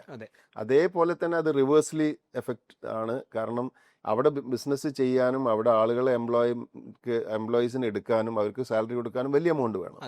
എന്നാൽ ആ ചെയ്യുന്ന ജോലികളൊക്കെ തന്നെ അവിടുന്ന് തന്നെ ചെയ്യണമെന്ന് നിർബന്ധമില്ല. സോ ഒബ്വിയസ്ലി നമ്മളൊരു ബാക്ക് ഓഫീസ് എന്നുള്ളത് ചിന്തിക്കുന്നത് ചെറിയ ചെലവിൽ പരമാവധി അവിടുത്തെ സ്പേസ് കുറച്ചുകൊണ്ട് എങ്ങനെ ഫങ്ഷൻ ചെയ്യാമെന്നുള്ളതിനാണ്. അങ്ങനെയാണ് നമ്മൾ തീരുമാനിക്കുന്നത്. ഓക്കെ, കുറേയേറെ ആക്ടിവിറ്റീസിന് നമ്മൾ ഐഡന്റിഫൈ ചെയ്തു. This doesn't have to be in Care and Cure office in Qatar or any other GCC country. It can be anywhere. So we set up an office here in India as a back office. അപ്പോൾ അതിൽ നമ്മുടെ ഒരുപാട് digital part വന്നു. അതേപോലെ office അഡ്മിനിസ്ട്രേഷനിൽ, അക്കൗണ്ട്സിൽ ഒക്കെ കുറേയേറെ പൊസിഷനുകൾ we decided to move to India. അങ്ങനെയാണ് ഇവിടെ ഒരു ബാക്ക് ഓഫീസ് സെറ്റപ്പ് ആകുന്നതും അത് വളരെ സക്സസ്ഫുൾ ആയിട്ട് ഇപ്പോൾ റൺ ചെയ്തുകൊണ്ടിരിക്കുന്നു. കെയർ ആൻഡ് കെയറിൻ്റെ ഇന്ത്യൻ ഓപ്പറേഷൻസിന്റെ almost 30 to 40% of the human resources are for our back office. അതായത് GCC ഓപ്പറേഷൻസ് മൊത്തം നമ്മൾ ഇവിടുത്തെ മൊത്തം ആളുകളിൽ ഒരു 40% ആളുകളും വർക്ക് ചെയ്യുന്നത് നമ്മുടെ ഇന്റർനാഷണൽ ഓപ്പറേഷൻസിന്റെ ബാക്ക് ഓഫീസ് ആയിട്ടാണ്. ഓ നൈസ്. അപ്പോൾ ഈ സാധനം തന്നെയാണല്ലോ നിങ്ങൾ ബാക്കിയുള്ള ബിസിനസ്സുകളിലൊക്കെ യൂട്ടിലൈസ് ചെയ്യുന്നത്. ഇപ്പം ഇതിൻ്റെ പേര് വന്നിട്ടുണ്ട്, എനിക്കൊന്ന് ഗ്ലോബൽ കേപ്പബിലിറ്റി സെൻറ്റേഴ്സ്, GCCs എന്ന് അറിയപ്പെടുന്ന ഒരു സാധനമുണ്ട്. അപ്പം ബാക്കിയുള്ള എന്തൊക്കെ ബിസിനസ്സുകളാണ് ഇപ്പം ആസ് യുവർ കമ്പനി, അതെങ്ങനെയാണ് നിങ്ങൾ ഇതെല്ലാം കൂടി മാനേജ് ചെയ്യുന്നതും? കാരണം നിങ്ങൾക്ക് കൺസ്ട്രക്ഷൻ ബിസിനസ് ഉണ്ട്, മെഡിക്കൽ ബിസിനസ് പല സ്ഥലങ്ങളിലും ഉണ്ട്, ഇവിടെ വേറെയും പല ഹോസ്പിറ്റൽസ് ഉണ്ട്, അല്ലെങ്കിൽ പിന്നെ ഇപ്പം നിങ്ങൾ ഫുട്ബോൾ ടീമിൽ നിങ്ങൾ ഇൻവോൾവ് ആണ്. എങ്ങനെയാണ് ഇത് മൊത്തത്തിൽ ഇതിൻ്റെ ഒരു സെറ്റപ്പ്? നമുക്ക് ഇപ്പോൾ ഒരു ഫാമിലിയിൽ ഒരു ആദ്യത്തെ കുട്ടി ഉണ്ടാവുന്ന സമയത്ത് പാരൻസ് മാത്രമല്ല അവരുടെ കുടുംബം മൊത്തം ആ കുട്ടിയെ ചുറ്റിപ്പറ്റിയിട്ടായിരിക്കും. നമ്മളുടെ ഫുൾ സമയവും അതിന് അറ്റൻഷനും ഒക്കെ ആ കുട്ടിക്കായിരിക്കും. അടുത്ത കുട്ടി ജനിക്കുന്ന സമയത്ത് ആദ്യത്തെ കുട്ടിക്ക് ഇത്ര തന്നെ അറ്റൻഷൻ ഉണ്ടാവില്ല. കുട്ടി കുറച്ച് വളർന്നതാണെങ്കിൽ സ്വാഭാവികമായിട്ടും അത്ര അറ്റൻഷൻ ഇല്ലാതെയും അതിന് വളരാൻ കഴിയും. മൂന്നാമത്തേത് വരുന്ന സമയത്ത് ആദ്യത്തെ കുട്ടി കുറച്ച് വളർന്നിട്ടുണ്ടാവും. അത് ചിലപ്പം കുറേ കാര്യങ്ങളൊക്കെ ഒന്ന് നോക്കടാ മോനെ എന്ന് പറഞ്ഞിട്ടുണ്ടെങ്കിൽ നോക്കാൻ പറ്റുന്ന പരുവത്തിലെത്തിയിട്ടുണ്ടാവും. Business is also like that. First നമ്മൾ സ്റ്റാർട്ട് ചെയ്യുന്നതിന് ഫസ്റ്റ് ബേബി പോലെ തന്നെ ഫുൾ അറ്റൻഷനിലാണ് നമ്മൾ കൊണ്ടുവരിക. അടുത്തത് വരുന്ന സമയത്ത് അത്ര തന്നെ വേണ്ടി വരില്ല. ചിലപ്പം ചില റിസോഴ്സുകൾ ഇതിൽ നിന്നുള്ള റവന്യൂ നമുക്ക് അടുത്തതിനെ ഹെൽപ്പ് ചെയ്യും. മൂന്നാമത്തേത് വരുമ്പം this will be running by its own the other one. ഇപ്പം ഞാനത് സാധാരണ പറയാറ്, നമ്മളൊരു സ്പേസിലേക്ക് ഒരു റോക്കറ്റ് വിടുന്ന സമയത്ത് ഏറ്റവും കൂടുതൽ ഫ്യൂവൽ പോകുന്നത് ആ ടേക്ക് ഓഫ് സമയത്താണ്. ടേക്ക് ഓഫ് സമയത്ത് വന്ന് അതിനെ സ്പേസിലേക്ക് എഗൻസ്റ്റ് ദ ഗ്രാവിറ്റേഷണൽ ഫോഴ്സ് മേലോട്ട് പൊക്കിക്കൊണ്ടുവരുന്നതിന് പരമാവധി ഫ്യൂവൽ വേണം. The whole rocket is burning its bottom for this taking off. അപ്പൊ മേലെ എത്തിക്കഴിഞ്ഞ് ഓർബിറ്റിലെത്തി ഇത് കറങ്ങാൻ തുടങ്ങിക്കഴിഞ്ഞിട്ടുണ്ടെങ്കിൽ പിന്നെ അത് automatically കറങ്ങിക്കൊള്ളും. Then it start giving signals to the base station, same like businesses giving profit to the center. So Care and Cure has sent a lot of satellites into the space and it's taking its momentum as its own. Then we are building new rockets. അപ്പോൾ അങ്ങനെയാണ് പുതിയ പുതിയ ഡിവിഷനുകൾ വരുന്നതും അതിന് പഴയ സിസ്റ്റവും പഴയ റവന്യൂ സ്ഥാപനങ്ങളിൽ നിന്നുള്ള റവന്യൂവും ഒക്കെ ഒരുപാട് ഹെൽപ്പ് ചെയ്യുന്നുണ്ട്. As I always say, I am always looking for newer things. Excitement ആണ് അതിൽ വരുന്നതാണ് കുറേയേറെ ബിസിനസ്സുകളും. നിങ്ങളിപ്പോൾ പറഞ്ഞ പോലെ ഫുട്ബോളൊക്കെ എന്ന് പറയുന്നത് ഒരു ബിസിനസ് എന്നുള്ള രീതിയിലല്ല. എന്നെ സംബന്ധിച്ചിടത്തോളം in my entrepreneurial journey I burn a lot of calories in terms of I need energy. അപ്പോൾ ഈ എനർജി എന്ന് പറയുന്നത് നമ്മളുടെ ഫ്യൂലിംഗ് സ്റ്റേഷൻ എന്ന് പറയുന്നത് ഇതുപോലെയുള്ള സോഷ്യൽ ഇൻവോൾവ്മെന്റുകളും ചില പാഷനുകളും ഒക്കെയാണ്. ഒരേ സംഗതികൾ റിപ്പീറ്റഡ് ആയി ചെയ്യുമ്പം നമ്മളുടെ ബാറ്ററി ഡ്രെയിൻ ആവും. So same routine every day will drain our battery. We will need daily motivation. So motivation ഇല്ലാതാവുമ്പോൾ നമ്മൾ ഡിപ്രസ്ഡ് ആവും, ആകെ മൂഡ് പോകും. സ്വാഭാവികമായിട്ടും we need some fuel station where we can just go fill our tank and go and do things. So this is football, and my social involvements are my fueling stations. Nice. 20% അതിൻ്റെ അകത്താണ്, അപ്പോൾ 80% fuel കിട്ടും. Nice. എനിക്ക് കുറച്ചും കൂടി അറിഞ്ഞാൽ കൊള്ളാറുണ്ട്. ഇപ്പം super league SLK ഭയങ്കര സംഭവമാണല്ലോ. പക്ഷെ അതിൻ്റെ അകത്തേക്ക് എങ്ങനെയാണ് ഒരു ടീമിനെ പോയി, നിങ്ങളിപ്പോൾ അതിനകത്ത് കാശ് ടീമിനെ വാങ്ങിക്കുകയാണല്ലോ, ആ ഒരു പ്രോസസ്സ് എങ്ങനെയായിരുന്നു? അതിൻ്റെ അകത്ത് നിങ്ങൾ എങ്ങനെ എത്തിപ്പെട്ടു? ഞാൻ നേരത്തെ തന്നെ സ്പോർട്സിൽ കുറച്ച് ആക്റ്റീവായിട്ടുണ്ട്. ഞാനൊരു പ്ലെയറോ അതല്ലെങ്കിൽ ഒരു സ്പോർട്സ്മാൻ ഒന്നുമല്ല. പക്ഷേ സ്പോർട്സ്, എനിക്ക് ഫിറ്റ്നസ് ഇഷ്ടമാണ്. അതേപോലെ തന്നെ സ്പോർട്സിൻ്റെ സംഘാടനത്തിൽ ഞാൻ കഴിഞ്ഞ 10-18 വർഷമായിട്ടുണ്ട് ഖത്തറിൽ. QFA ഒക്കെ ആയിട്ട് QFAയുടെ നമ്മൾ ഖത്തർ QIA എന്ന് പറയുന്ന സംഘടന നമ്മൾ ഉണ്ടാക്കി. ഞാൻ അതിൻ്റെ ഫൗണ്ടിങ് പ്രസിഡന്റാണ്. 10 വർഷത്തോളം അതിൻ്റെ പ്രസിഡന്റ് ആയിരുന്നു. അതിനു മുമ്പ് QIFF KIF എന്ന് പറയുന്ന സംഘടനയുടെ വൈസ് പ്രസിഡന്റ് ആയിരുന്നു. പിന്നീട് കഴിഞ്ഞ കുറേ വർഷങ്ങളായിട്ട് ഇന്ത്യൻ സ്പോർട്സ് സെൻറ്ററിൽ സജീവമായിട്ടുണ്ട്. ഇപ്പം അതിൻ്റെ പ്രസിഡൻ്റാണ്. ഇന്ത്യൻ സ്പോർട്സ് സെൻറ്റർ എന്ന് പറയുന്നത് ഇന്ത്യൻ എംബസിയുടെ കീഴിലെ കംപ്ലീറ്റ് ഇന്ത്യൻ കമ്മ്യൂണിറ്റിയുടെ സ്പോർട്സ് അപ്പെക്സ് ബോഡിയാണ്. അപ്പോൾ അതിലൊക്കെ സജീവമായിട്ട് നിൽക്കുന്നത് കൊണ്ട് തന്നെ സ്പോർട്സ് എന്നുള്ളത് എൻ്റെ ഒരു ഡേ ടു ഡേ ലൈഫിൻ്റെ ഭാഗമാണ്. ഈ സൂപ്പർ ലീഗ് കേരള കഴിഞ്ഞ വർഷത്തിലെ ഫസ്റ്റ് സീസൺ തുടങ്ങുന്നതിന് മുമ്പ് ഇങ്ങനെ ഫ്രാഞ്ചൈസീസ് അവാർഡ് ചെയ്ത് തുടങ്ങിയപ്പോൾ എൻ്റെ അടുത്ത സുഹൃത്തായ എൻ്റെ ഫസ്റ്റ് പാർട്ട്ണറും കൂടിയായിരുന്ന ഹസൻ കുഞ്ഞാണ് ആ ഫ്രാഞ്ചൈസി എടുക്കുന്നതും പുള്ളി അതിലേക്ക് ആളുകളെ കൊണ്ടുവരാൻ ശ്രമിക്കുന്നത്. അന്ന് തന്നെ എൻ്റെ അടുത്ത് പറഞ്ഞു, യു ഷുഡ് ജോയിൻ. ഇപ്പം കണ്ണൂർ വാരിയേഴ്സ് കണ്ണൂർ ടീമാണ്. കോഴിക്കോട്ടുകാരനായ ഞാൻ സ്വാഭാവികമായിട്ടും എനിക്ക് കോഴിക്കോട് ടീമിന് വല്ല സാധ്യതയുണ്ടോ എന്നുള്ളതാണ് ആദ്യം അന്വേഷിച്ചത്. അപ്പോൾ QFAയുടെ president mister Navas Meeran of eastern group, അപ്പോൾ പുള്ളിയുടെ അടുത്ത് ഞാൻ ചോദിച്ചു, ഇങ്ങനെ കണ്ണൂരിന്ന് ഹസൻക വിളിച്ചിട്ടുണ്ട്, കോഴിക്കോടിന്റെ സാധ്യത എന്താണെന്ന്. അപ്പോൾ പുള്ളി പറഞ്ഞു, കോഴിക്കോട് ആൾറെഡി ഗോൺ, ഒരു തിരുവനന്തപുരത്തുകാരനായ IBS ഗ്രൂപ്പ്. അപ്പോൾ അത് എനിക്ക് തോന്നുന്നില്ല എന്ന് പറഞ്ഞപ്പോൾ അങ്ങനെയാണ് ഞാൻ എന്നാൽ പിന്നെ കണ്ണൂരിൻ്റെ കൂടെ കൂടാമെന്ന് തീരുമാനിക്കുന്നത്. കണ്ണൂരിൻ്റെ ടീമിൻ്റെ ഒരു ഡയറക്ടറായി മാറുന്നത്. ഈ പോഡ്കാസ്റ്റിന് പുറമെ നമ്മൾ ശരിക്കും എന്താ ചെയ്യുന്നതെന്ന് ചോദിക്കുന്ന കുറേ ഓഡിയൻസ് നമുക്കുണ്ട്. ഒന്ന്, നമുക്കൊരു പെയ്ഡ് വാട്സാപ്പ് ഗ്രൂപ്പ് ഉണ്ട്. അതിൻ്റെ അകത്ത് കേരളത്തിലെ ഓൺലൈൻ ബിസിനസ് രംഗത്ത് പ്രവർത്തിക്കുന്ന store owners, marketers, tech experts, investors ഒക്കെ ഉള്ള ഒരു വാട്സാപ്പ് ഗ്രൂപ്പാണ് അത്. 2, ഓൺലൈൻ സ്റ്റോർ എങ്ങനെ ഈസി ആയിട്ട് ബിൽഡ് ചെയ്യാം എന്നൊരു കോഴ്സ് നമ്മൾ ചെയ്യുന്നുണ്ട്. 3, നമുക്ക് ഏത് എക്സ്പേർട്സ്, നമ്മളെ പോഡ്കാസ്റ്റിൽ വന്ന ഏത് എക്സ്പേർട്സായിട്ട് നിങ്ങൾക്ക് 1-on-1 മെൻറ്റർഷിപ്പ് ചെയ്യാൻ പറ്റുന്ന ഒരു പ്ലാറ്റ്ഫോം ഉണ്ട്. 4, ഇതൊക്കെ കണ്ടും പഠിച്ചും നിങ്ങൾക്ക് സ്വന്തമായിട്ട് എന്തെങ്കിലും തുടങ്ങാം, അല്ലെങ്കിൽ ഓൾറെഡി തുടങ്ങിയിട്ടുണ്ട് പക്ഷേ ഹെൽപ്പ് വേണം.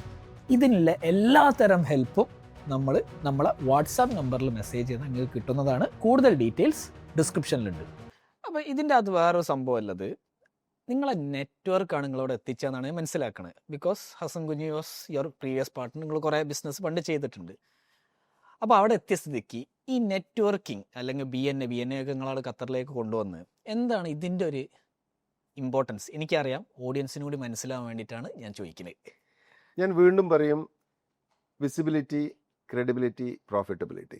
Network is your visibility. എത്രയും കറക്റ്റായിട്ടുള്ള ഐഡിയൽ ഓഡിയൻസിലേക്കും ഐഡിയൽ ആയിട്ടുള്ള ആളുകളുടെയും നെറ്റ്വർക്കിൻ്റെ ഭാഗമാവുക എന്നുള്ളത് ഏറ്റവും ഇമ്പോർട്ടൻ്റ് ആണ്. കഴിയുന്നത്ര ആളുകളുമായിട്ട് ഫിസിക്കലി ഇൻട്രാക്ട് ചെയ്യാനും അവരെന്താണ് എന്നുള്ളത് നമുക്കും നമ്മളെന്താണെന്നുള്ളത് അവരെയും കൃത്യമായി മനസ്സിലാക്കിക്കൊണ്ട് ട്രസ്റ്റ് ബിൽഡ് ചെയ്ത് എടുക്കുന്നതിലൂടെയാണ് നമ്മളുടെ എല്ലാ ജേർണിയും സ്റ്റാർട്ട് ചെയ്യേണ്ടത്. സാധാരണ ഒരാളെ നന്നായി പഠിക്കാൻ 2 കാര്യങ്ങളാണ് വേണ്ടതെന്ന് പറയും. ഒന്ന്, നിങ്ങൾ സാമ്പത്തികമായിട്ട് അവരുമായിട്ട് ഡീൽ ചെയ്ത് ഹൗ ദേ ആർ എന്നുള്ളത് മനസ്സിലാക്കുക. 2, അവരുടെ കൂടെ ട്രാവൽ ചെയ്യാന്ന് പറയും. അതുപോലെയാണ് ഒരു നെറ്റ്വർക്കിലേക്ക് നമ്മൾ വരുമ്പോൾ ആളുകളുമായിട്ട് ഓപ്പൺ ആയിട്ട് വളരെ ബിസിനസ് മാത്രം ഡയറക്റ്റ്ലി ഡീൽ ചെയ്യുക അല്ലാതെയുള്ള ഒരു സംസാരവും അതിലൂടെ ഉണ്ടാവുമ്പോൾ ആളുകൾക്ക് മനസ്സിലാവും വാട്ട് വി റിയലി ആർ. അവിടെ ഏറ്റവും നല്ല മുഖങ്ങൾ, നമ്മളുടെ മുഖം നമുക്ക് അവരുടെ മുമ്പിൽ പ്രസൻറ്റ് ചെയ്യാൻ കഴിയും. പല സംഗതികളിലുമുള്ള നമ്മളുടെ നെഗറ്റിവിറ്റീസ് നമുക്ക് ഒഴിവാക്കിയെടുക്കാനും ഈ ആളുകൾ എങ്ങനെ ബിഹേവ് ചെയ്യുന്നു എന്നുള്ളതിലൂടെ മനസ്സിലാക്കാം. എൻ്റെ ഏർലി ഏജസ് ഓഫ് ഖത്തർ, അവിടെ ഒരുപാട് എസ്റ്റാബ്ലിഷ്ഡ് ബിസിനസ്സുകാരായ ആളുകളുമായിട്ടുള്ള നെറ്റ്വർക്ക് ബിൽഡിങ്ങിലൂടെയാണ് ഒരുപാട് ഓപ്പർച്യൂണിറ്റീസ് എനിക്ക് കിട്ടി എന്നുള്ളതാണ് എൻ്റെ ജേണിയിൽ ഏറ്റവും വലിയ അസറ്റായി ഞാൻ കാണുന്നത്. അവരുടെ കൂടെ നടക്കുകയും അവരുടെ ബിസിനസ് ജേണികളിലും അവരുടെ ചിന്തകളും അവരുടെ ബിസിനസ് രീതികളും ഒക്കെ അടുത്ത് നിന്ന് കാണാൻ സാധിച്ചു എന്നുള്ളതാണ് ഇതിൻ്റെ വലിയൊരു കാര്യം. അപ്പം BNIയിലേക്ക് ഞാൻ എത്തുന്നത് അതുപോലെ തന്നെയാണ്. എൻ്റെ കോയമ്പത്തൂരിലെ സുഹൃത്ത് നാസറാണ് എന്നോട് BNIയെ കുറിച്ച് ആദ്യമായിട്ട് പറയുന്നത്. പുള്ളി പറയുന്നത് എന്നോട് ദുബായിൽ പോകുന്ന സമയത്ത് അടുത്ത പ്രാവശ്യം BNIയുടെ ഒരു ചാപ്റ്റർ മീറ്റിംഗ് നിർബന്ധമായിട്ടും പങ്കെടുക്കണമെന്ന് എന്നോട് പറയുന്നു. ഞാൻ ഒരിക്കലും വിശ്വസിച്ചിരുന്നില്ല 6-6:30 മണിക്ക് ദുബായിൽ കുറേ ബിസിനസ്സുകാർ ഒരുമിച്ച് കൂടുമെന്ന്. രാവിലെ നേരം വെളുക്കുന്നതിന് മുമ്പേ പിന്നെ ഒരു വലിയ ഹാള് നിറയെ entrepreneurs, GMs and CEOs and owners. Impossible എന്ന് കരുതിയ സംഗതിയാണ് ഞാൻ അവിടെ കാണുന്നത്. അപ്പം ഞാൻ ആദ്യം മനസ്സിലാക്കുന്നത് എനിക്ക് ഈ ഹാബിറ്റ് ആദ്യം ഉണ്ടാവണം. I should be an early bird so that I can be active. അപ്പോൾ ആ ഒരു ഹാബിറ്റ് ഇതിൽ ഓൺടർപ്രണേഴ്സിന് ബിൽഡ് ചെയ്യാൻ കഴിഞ്ഞാൽ that will change the whole business scenario of Qatar എന്ന് മനസ്സിലാക്കിയിട്ടാണ് ഈ സംഗതി ഖത്തറിലേക്ക് കൊണ്ടുവരാൻ വേണ്ടിയിട്ട് ഞാൻ അതിൻ്റെ ഫ്രാഞ്ചൈസി എടുക്കുന്നതും അത് ഖത്തറിൽ ഇൻട്രൊഡ്യൂസ് ചെയ്യുന്നതും. And in my entrepreneurial journey that opening the first chapter played a major role. കാരണം ഈ കൺസെപ്റ്റ് ആളുകളിലേക്ക് മനസ്സിലാക്കുക എന്ന് പറയുന്നത് എളുപ്പമായിരുന്നില്ല. കുറച്ച് ആളുകളെ ഞാൻ കോഫി മീറ്റിങ്ങിന് വിളിച്ചിട്ട് അവരോട് പറയാണ്, you are a business owner, you have to wake up and come for a meeting at 6:30, 7 o'clock, and you have to sit and listen to all for the next 1.5 hours, and you have to pay money. Annually 4,200 riyal subscription തരണം. Every meeting you have to pay 100 riyal. 4 മീറ്റിങ്ങിന് continuous ആയിട്ട് വന്നിട്ടില്ലെങ്കിൽ തന്നെ പിടിച്ച് പുറത്താക്കും. ഇത് ഒരാളുകളെ കൊണ്ട്, ഒരു business ഓണറെ കൊണ്ട് ആക്സെപ്റ്റ് ചെയ്യിപ്പിക്കുക എന്നുള്ളത് ഒരു ഹെർക്കുലിയൻ ടാസ്ക് നമുക്ക്. That was people use to laugh. രാവിലെ 7 മണിക്ക് മീറ്റിംഗ് ഇംപോസിബിൾ എന്നുള്ളതായിരുന്നു. പക്ഷേ that impossible has become possible, and that changed the Qatar's business outlook totally.